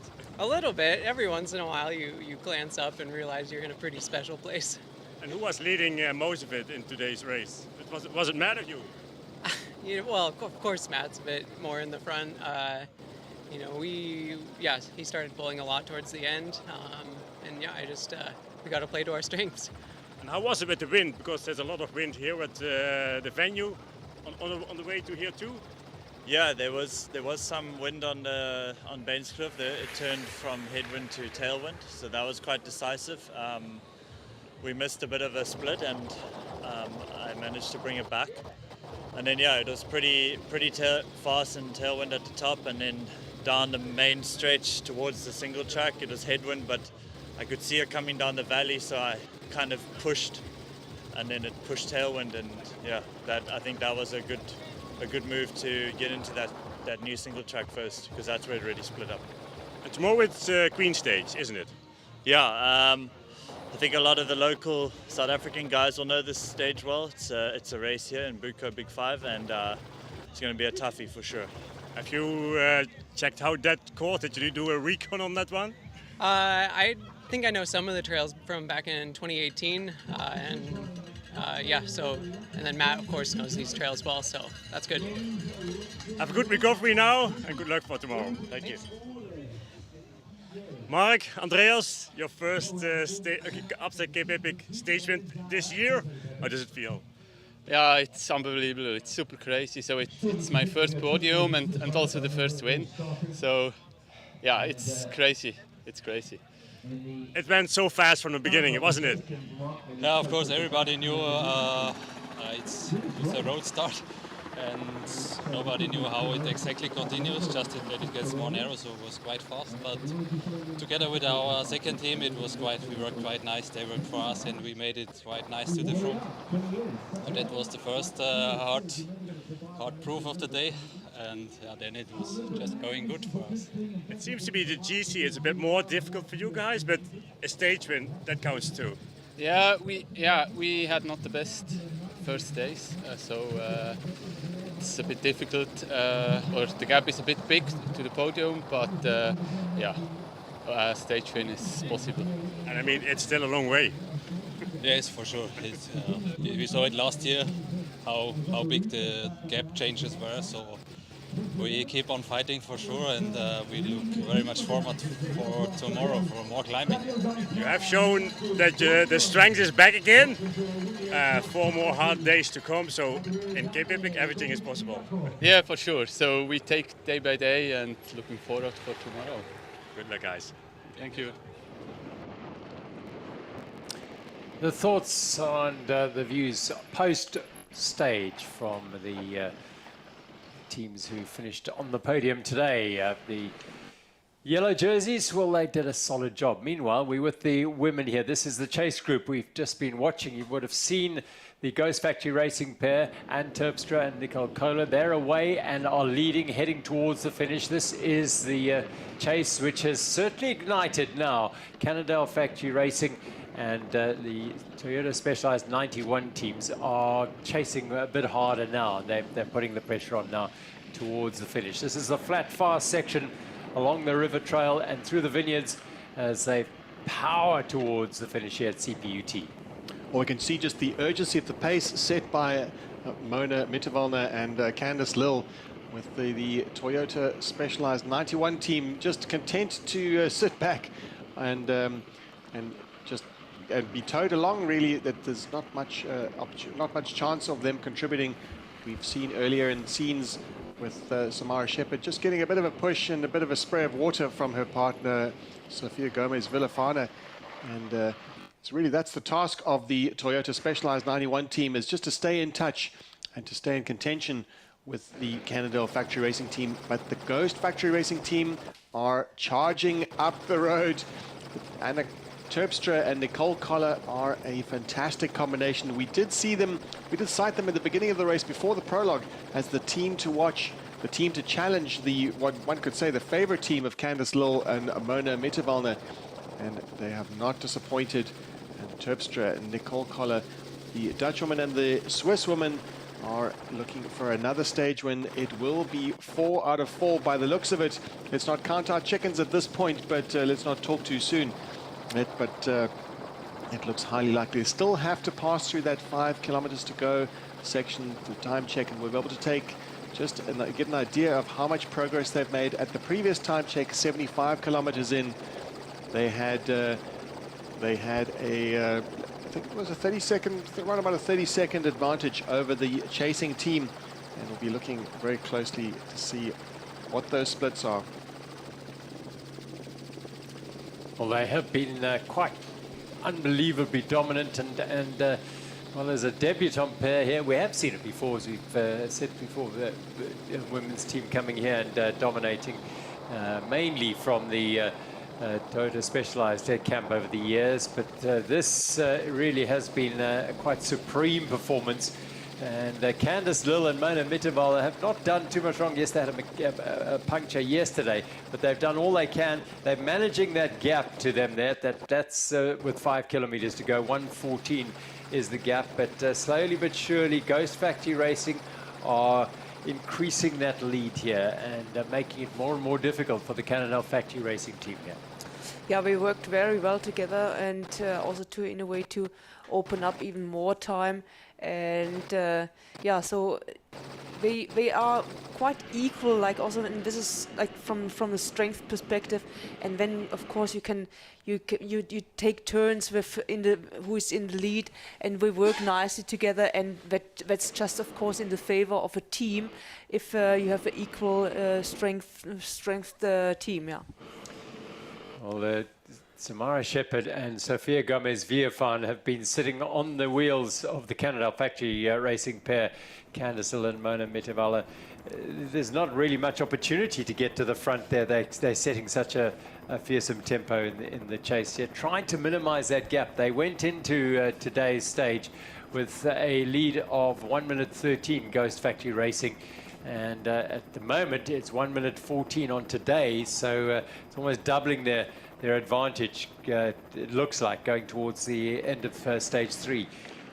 So, and interestingly, when you look at the time check at 75 kilometer marks to this time check, they have extended that gap by 45 seconds. So it's clear when the Ghost Factory Racing team have the road in front of them, and when they are alone, they are prepared, they're ready to commit to a full effort. And that full effort translates into 45 seconds over that period of time, over that distance, and making up 45 seconds. Still credit to the pace set by Candice Lill and Mona Mitavala, but it looks to us like Candice Lill is taking the lion's share of the work, and especially with the winds we've seen out there today,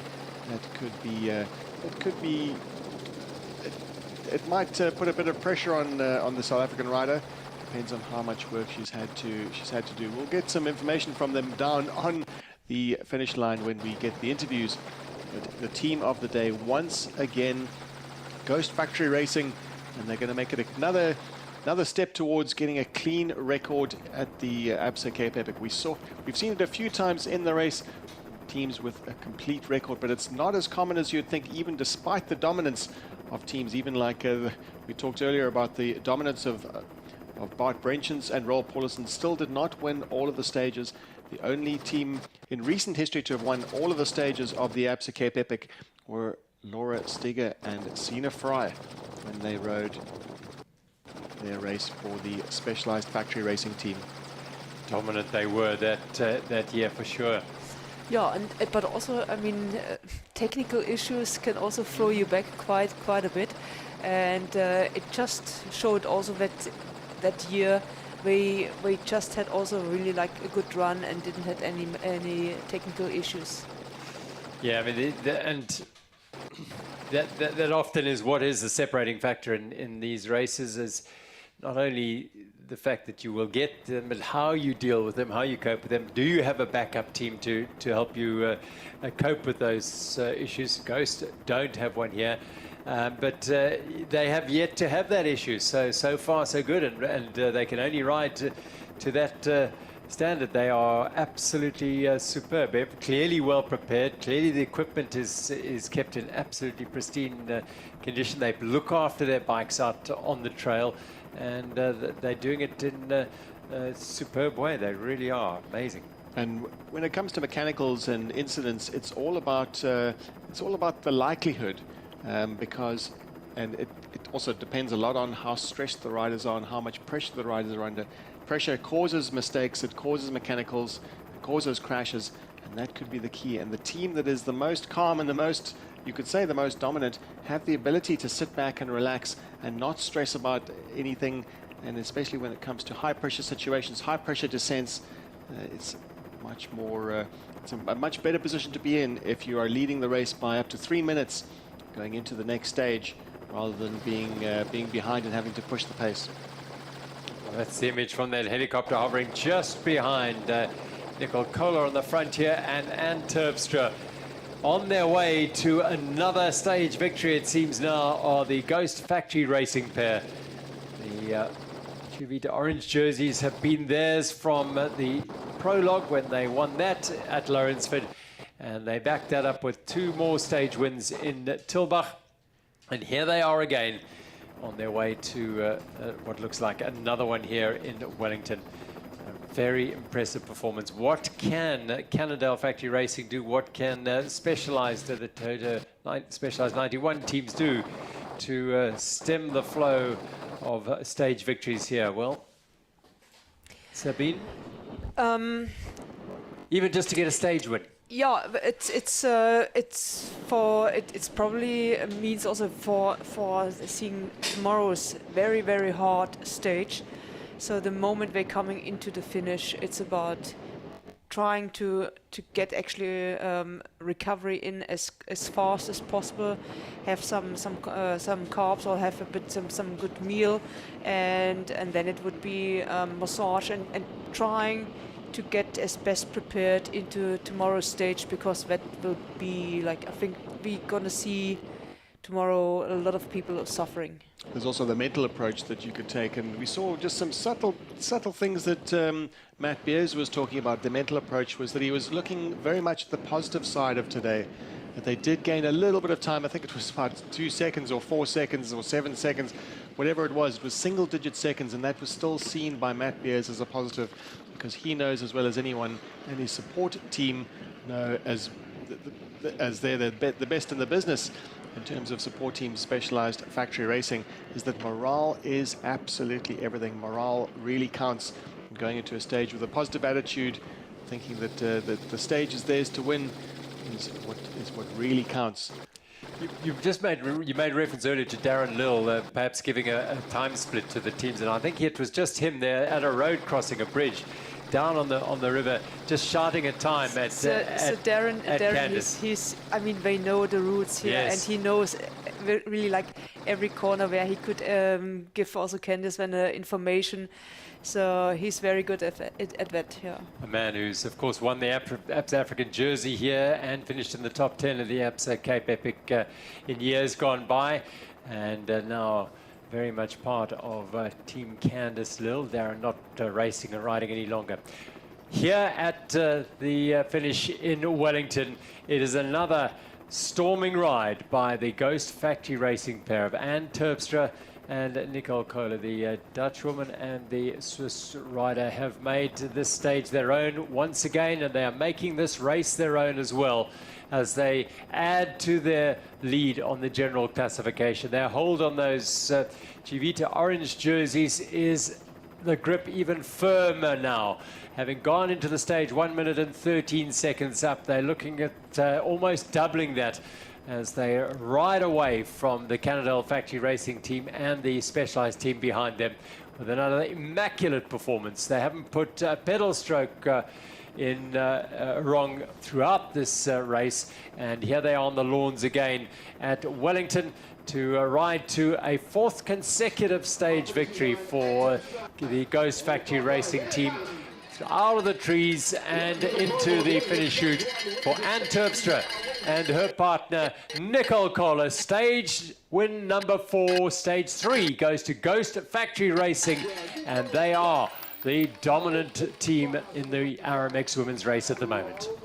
Now we look back at the clock to see how far behind the chase group of Toyota Specialized 91, led by Candice Lill and Mona Mitterwalner, and looking to try and reduce that deficit as much as possible and try and keep it. They're hoping, I guess they'll be hoping to keep it well within 3 minutes, because it's still 3 minutes. It seems like a long time, a lot of time to make up in terms of deficit, but 3 minutes by definition at the Absa Cape Epic is still very much in contention. So they'll want to reduce the time lost today to as little as possible, and Candice Lill and Mona Mitterwalner will know full well that anything can happen, that they just need to stay alert, stay vigilant, and their time will come. Here they come into the race village. They'll be taking a sweep to the right and then turning into the finish chute, and they'll be looking, no doubt, down at their times, but they'll be getting some time checks from their support crew just to tell them how much time they have lost. Into the finish they come, and it's again Cannondale Factory Racing. Candice Lill and Mona Mitterwalner, and they take second place just behind them. the Toyota Specialized 91 pair, Samara Shepherd and Sofia Gomez Villafan third. The top three pretty much cemented in place in the Aramex women's race. And for now, it is Ghost Factory Racing who've taken a significant step to taking a really firm hold. At 1 minute 13 the start of the day, there was a potential for them to lose some time, maybe lose the jerseys if things didn't go their way today. But far from that, in contrast, they have doubled their lead, or just about doubled their lead, and look in very good shape. And they've been the picture of calm and collectedness, and they put, by the unofficial time results, we have an idea of what kind of time is the time deficit at the finish stage taken by Ghost Factory Racing, and 1 minute 16 seconds back were Cannondale Factory Racing with Toyota Specialized 91 at 1:17. So crossing the line together, Cannondale Factory Racing and Toyota Specialized 91, and they managed to hold that disadvantage, try and minimize it to 1 1/4 minutes, which obviously, as we all know, adds to that general classification deficit. And just looking back as they went into the stage, and Terpstra and Nicole Collo, wouldn't say a comfortable lead in relative terms, but extending that, doubling that lead over Mona Mutavalna and Candice Lill. Confirmation of the top three in the women's Aramex women's category. Terpstra and Collo, 4 out of 4 in their first race. It's impressive stuff from this pair, really impressive. Impressive, and it's tempting to call them newbies, and in fact they are Absa Cape Epic newbies, but they're certainly not new to the terrain. They spend a lot of time in South Africa, and in fact they've ridden early season races such as the Tankwa Trek, winning in 2023, so they're very familiar with the rough terrain, certainly at home, and as much at home as they are here as they are in Europe and on the World Cup scene. Well, just two of the riders in those 6 have ridden this event before, so it just shows the quality of the riders we've got here in the Aramex women's category here. Those who've never ridden it before are able to handle everything so far that the Absa Cape Epic has thrown at them. And Terpstra and Nicole Collo have coped best with it at the moment. 15 hours and 22 minutes over the first 4 days of riding, and they are 2 minutes and 29 seconds clear of Cannondale Factory Racing. We're talking about how dominant they are, but 2 minutes and 29 in the greater scheme of things over 8 days is not a lot. Neither is 7 minutes and 54. We've seen those deficits turned around in the space of a couple of minutes out on the trail as teams and riders fall foul of mechanical issues, illness and accident. It's all part of this beautiful event, the Absa Cape Epic, and that's what makes it such an incredible fight and such an honor to win this event. Well, to give you an idea how close it still is after stage 3 general classification. After stage 3 last year was the deficit from first to second place was 13 minutes and 53 seconds, with the E-Fortinet Seattle Coffee Company over Efficient Affinity Insure 13 minutes and 14 seconds, and then eventually Kim LeCourt and Vera Loza overcame that disadvantage and won the race overall. So still, let's not speak too soon. Queen stage still to come tomorrow, and that is going to provide us with incredible drama. So stage 3 is drawing to a close here in Wellington.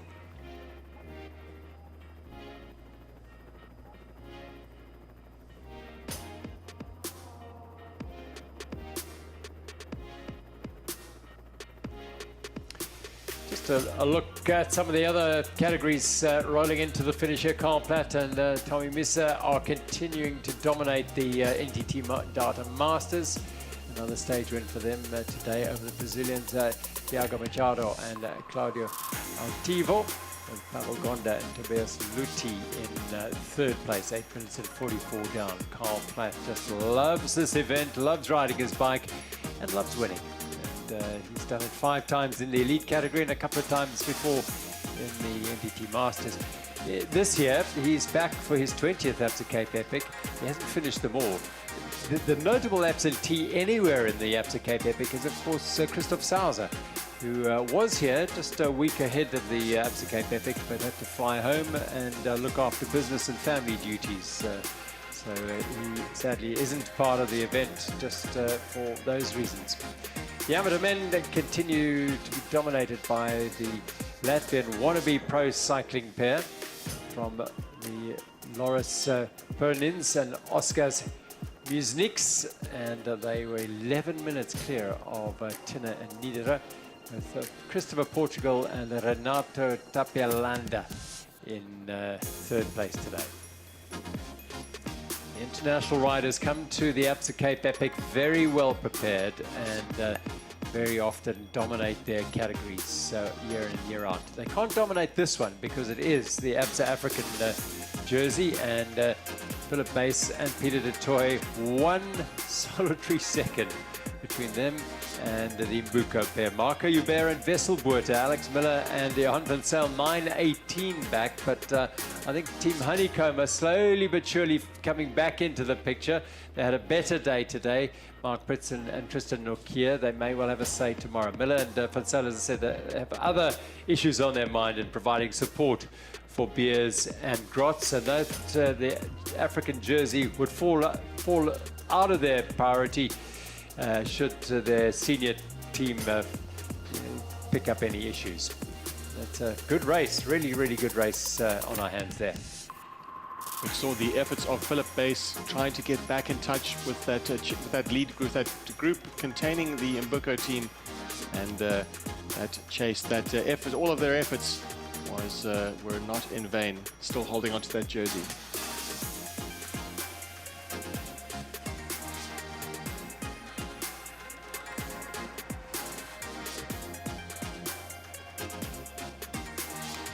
The finish venue here in Wellington, it's quite a sight, isn't it, at the CPUT campus? It doesn't tell you how hot it's getting out there. Really, really baking heat here in the Boerland. It doesn't look as though there's much wind at the moment. There's plenty of wind up in the mountains, but really, really hot. So the riders are making their way up Bainskloof Pass right now. You heard reference from Jesse Nixon earlier in our coverage about the heat coming up out of the tarmac on Bainskloof Pass. Well, they'll be feeling it as back into the field to no uncertain terms throughout the day. So let's hope they get through the day well hydrated and keep stopping at those hydration points to take on liquid and food. So in a year's time, it is Absa Cape Epic number 21, and you can be part of the event if you put your name in the hat. Go to the lottery and enter in 2025, and you could be taking on the Absa Cape Epic. Enter the Untamed. Why not be part of this incredible thing? It changes lives, I can tell you that. People come back year in and year out. It gets under your skin. It certainly changes lives, and it becomes part of people's lives. And the fabric of, certainly the fabric of the mountain bike community in South Africa and around the world. In fact, we've seen a number of international entrants over the years, and it's constantly growing. And entries are in high demand and are highly sought after, and not easy, as we said, not easy to get. And the lottery gives riders a chance to, just a chance at getting one. And even if you only do one, why not do it next year? Let's look back at the RMX women's category today, and they rolled away from the start at Saronsberg with the Ghost Factory Racing Team leading Cannondale by 1 minute and 13 seconds, with Specialized, Toyota Specialized 91, 6 minutes and 37 seconds back. Efficient Infinity Sure were 17 minutes back, and E4 Private Client holding some 26 minutes back initially. Mitchell Schwab and Fisher enjoying the freedom of riding up front in the morning light and the sunshine. This was about as easy as it got for all the riders on this tar road. Soon enough, they'd be on the rough trail heading up towards the Waterval Trail. That's Sarah Hill just dragging her partner. Little hand sling for Hayley Smith back into the group. The leaders in the Absa African women's jersey, and the faller in the middle of the pack back there, just losing concentration for a moment, maybe a touch of wheels, down you go. That's how quickly it happens. Yeah, especially if you ride in a bunch, when it can happen quite quickly that you just in a way need to control a bit, or you need to have a little bit a sideway movement, and you wish, or you brush someone else next to you off the bike.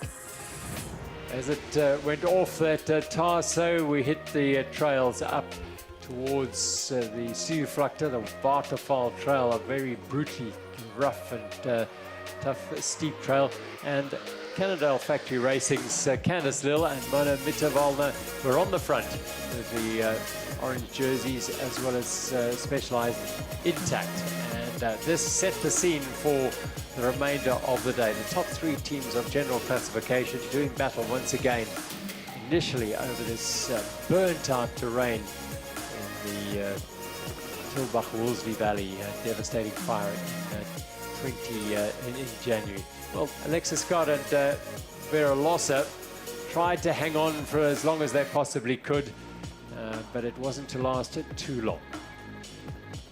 They just off this, the pace being set by the elite group up front here, the orange jerseys, and Terpstra and Nicole Kohler with their hydration packs on again. Another feature of the modern day Absa Cape Epic, the hydration packs, creating an opportunity for riders to remain hydrated. Now, look at Stefko going down this hill, and you'll see how small the margins for error are. She goes around this corner here, just a little slip and a flick of the tire there. She controls it well, she's no problem, but on another day, that another pebble could have sent you flying down the mountain. Wind was blowing. It was a tough start to the stage here. Managing your efforts slowly and carefully here, knowing what's to come was key. Defkova on the back, on the wheels of Isla Stowe and Laura Stark. And the steep ramps here certainly separated this field out dramatically, as did the rough terrain. Putting behind the E4 Private Clients team here. Hayley Preen, that's Alexis Carter remounting on the left-hand side, just lost traction. Candice still rock solid and rock steady all the way. Very, very strong. Yeah, on these sections, of course, it's very important that you also try to get a good grip, but also good grip means like balancing the body weight between front and rear wheel, that your front wheel doesn't lift up, that you have still always a bit traction, and it doesn't go sideways, but you also need, of course, the traction on the rear wheel. Keep the momentum going as well at a speed that'll take you over the rocky obstacles as they headed through Blueberry Hill Farm and up towards the Toyota Tough section, which came just before the second water point at 47 kilometers. But once we were on the other side of the mountain, up and over Bainskloof, it was the tough climb up to full Monty. It started to take a toll on these riders. Coming out of that and down into Dulhof, the break had been made by the Ghost Factory Racing pair. They were up the road. That's Anne Terpstra and Nicole Kohler, and this was the second group behind chasing. And the chasing group at the time check at the 75 kilometer mark was almost 30 seconds back to Cannondale Factory Racing Toyota Specialized 91. Cannondale Factory Racing picking up the majority of the pacing, chasing down the team of Anna Terpstra and Nicole Kohler as they heading towards their 4th victory of the week. Yeah, really dominant ride again, whilst Cannondale Factory Racing set a very handy pace here, not really giving Samara Shepherd and Sophia Gomez-Viefan any opportunity to get on the front and maybe put some time and put some pressure on this pair and close the gap. Little flick of the elbow indicating a turn there from Kohler, but this pair, well, dominant they were as they came to victory at Wellington to take their 4th consecutive stage victory, consolidating their hold on that orange jersey, with the Cannondale Factory Racing pair, Lil and Mitterwalder, in 2nd place ahead of Sophia Gomez-Viefan and Samara Shepherd in the Aramex women's category. Another superb ride, controlled, composed, trouble-free. They are doing it the right way here are Anne Terpstra and Nicole Kohler. In control of the Absa Cape Epic after 4 days, 4 still to go, but the Queen Stage looms. In fact, many will say that this event is backloaded with some of the toughest days imaginable. Tomorrow, the Queen Stage is a brutally hard stage. Becking and Alleman on the general classification by 1 minute and 47 seconds over Matt Beers and Howard Grotz. Lino Schurt and Sebastian Fili a further 2 minutes back. They have slipped down a position on general classification. No real time made by Egger and Baum. They're still 4th, 7:21 down. They have hope. They ride with positive intent all the time. Ravenstein and Poro, 11:44. Zuurvlakte and Stutzman, the stage winners, the big gainers today. Canyon City, 6th place now. Well, you cannot discount any of these teams from being on the top step, or at least on the podium. Maybe the top step is a big reach. Martin Stosek, Peter Vakot, critically are close proximity to their leading team. Canyon City 2 are right there, as are Buff Megamo 2 for the yellow jerseys. Down to Philip Bass and Peter de Toy, edging out Marco Hubert and Vessel Buerta by 1 second to keep a hold on the Absa African red jerseys. And Terpstra and Nicole Kohler doubled their lead over Cannondale Factory Racing in the Aramex women's category today. Sophia Gomez, Viafan and Samara Shepherd managed their losses. They rather like Obeah in the men's race have marked time, but haven't lost time to Vera Lossa and Alexis Skada, who are a further 22 minutes back in 4th place. And Liana Giraud and Hayley Preen continue to ride solidly through the week and hold on to their 5th place, 43 minutes down. And just to think about the deficits we've seen in the previous years, going into stage 4, it's still 7 minutes and 54 seconds is not a lot of time at all between positions 1st and 3rd. Villafana and Samara Shepherd, they'll be looking to consolidate their efforts and secure that 3rd spot overall, but dare they think, well, they may dare to think that they could take not only a stage, but take back some time on Anne Terpstra and Nicole Kohler. If there's any weakness, if they spot any weakness, they'll look to capitalize on that. But they do, of course, have the world marathon champion Mona Mitterwalder and the South African champion Candice Lill to overcome to do that. Well, no change in the amateur category in the men's race, with the Latvian wannabe pro cyclists 43 minutes ahead of Simeon Nidera and Patrick Tinner. Vita, Sami Inkinen and Jasper Verkeulen are 58 minutes back in 3rd place. The Finns, Platt and Issa 49 minutes ahead of Machado and Altivo in the NTT Data. Masters, Gonder and Luti in 3rd place.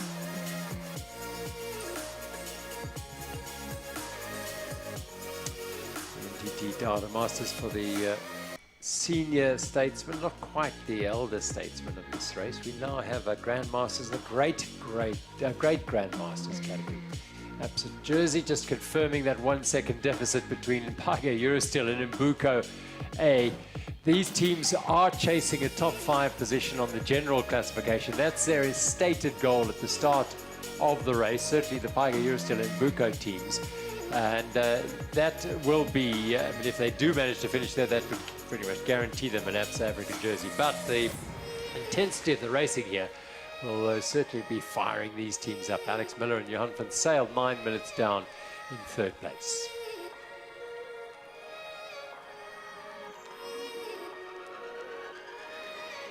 So Queen Stage looms large tomorrow.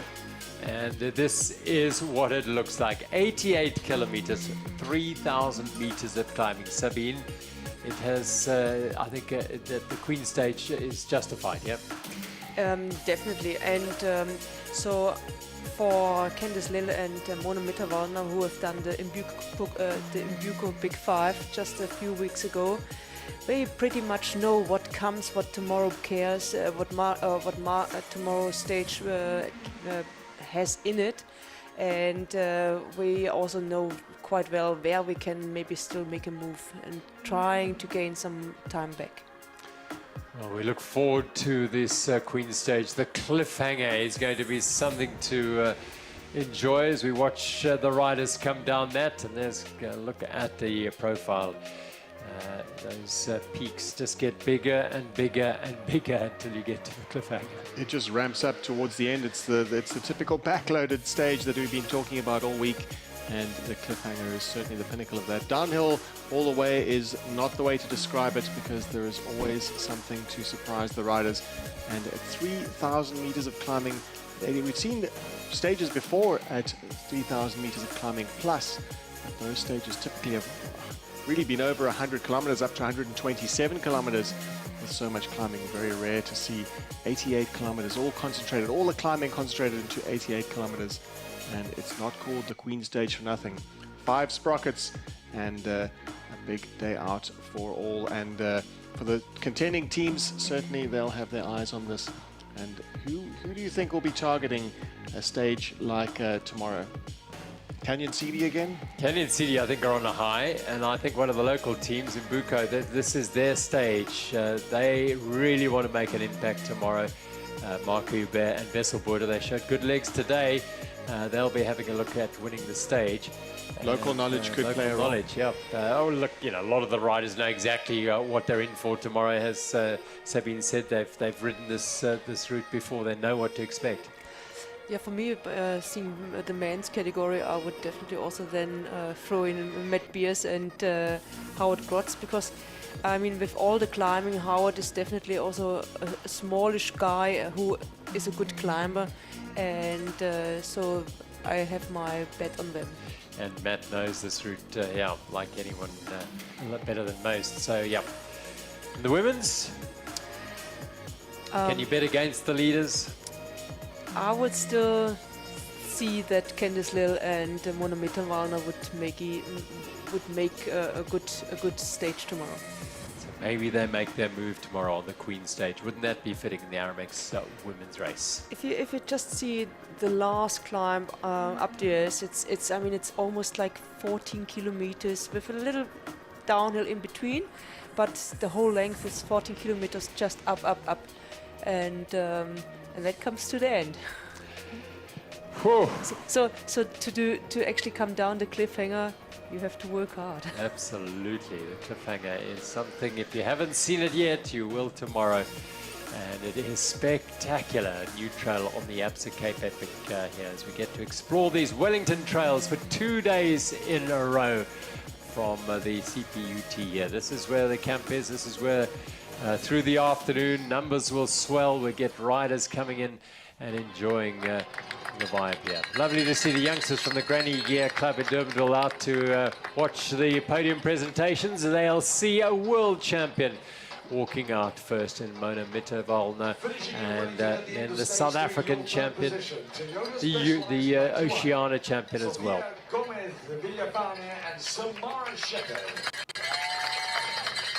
Third on the stage, Noda Specialized 91, Sophia Gomez Viafan and Samara Shepherd. That is the world champion and the South African champion, Canada Factory Racing in second once again. And for the 4th day in a row, it's Ghost Factory Racing who take the biggest step of all up onto the top step for the stage winners. Ghost Factory Racing and Terpstra and Nicole Kohler.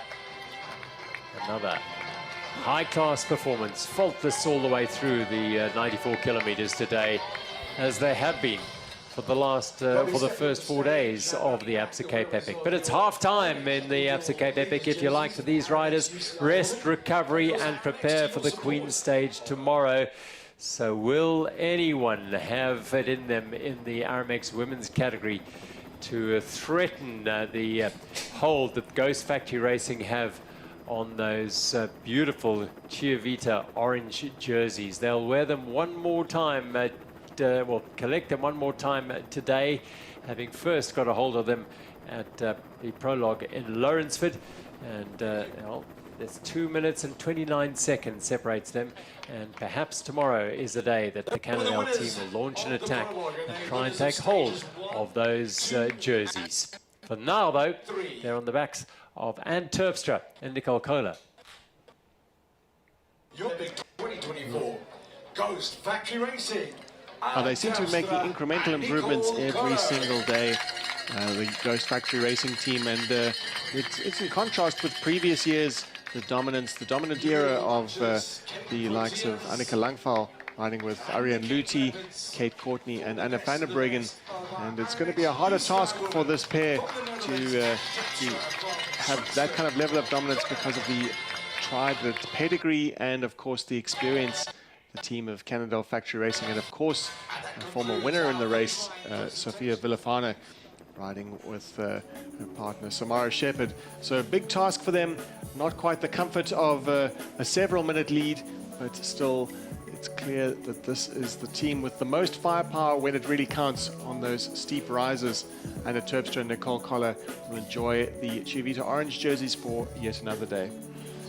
Queen Stage looms tomorrow. It looms large and ominously for all the riders, let alone the pros. The amateurs still making their way up on stage 3. They won't be thinking about it just yet, but it'll be in the back of the minds of everyone when they go to bed tonight and rise tomorrow morning. Join us for that tomorrow here in Wellington as the 20th Absa Cape Epic continues to provide us with rich drama and entertainment and beautiful scenes of the Western Cape at its absolute best. Those mountains will be summited tomorrow and many times, and will be the playground for these riders as they leave this venue and come back to it for the first of 2 out and back loops in Wellington. Hope you've enjoyed today's coverage as we leave you with the news that Ghost Factory Racing lead the Aramex women's category, and the pair of Hans Becking and Wouter Alleman lead the women's race. Will it change tomorrow? We'll see.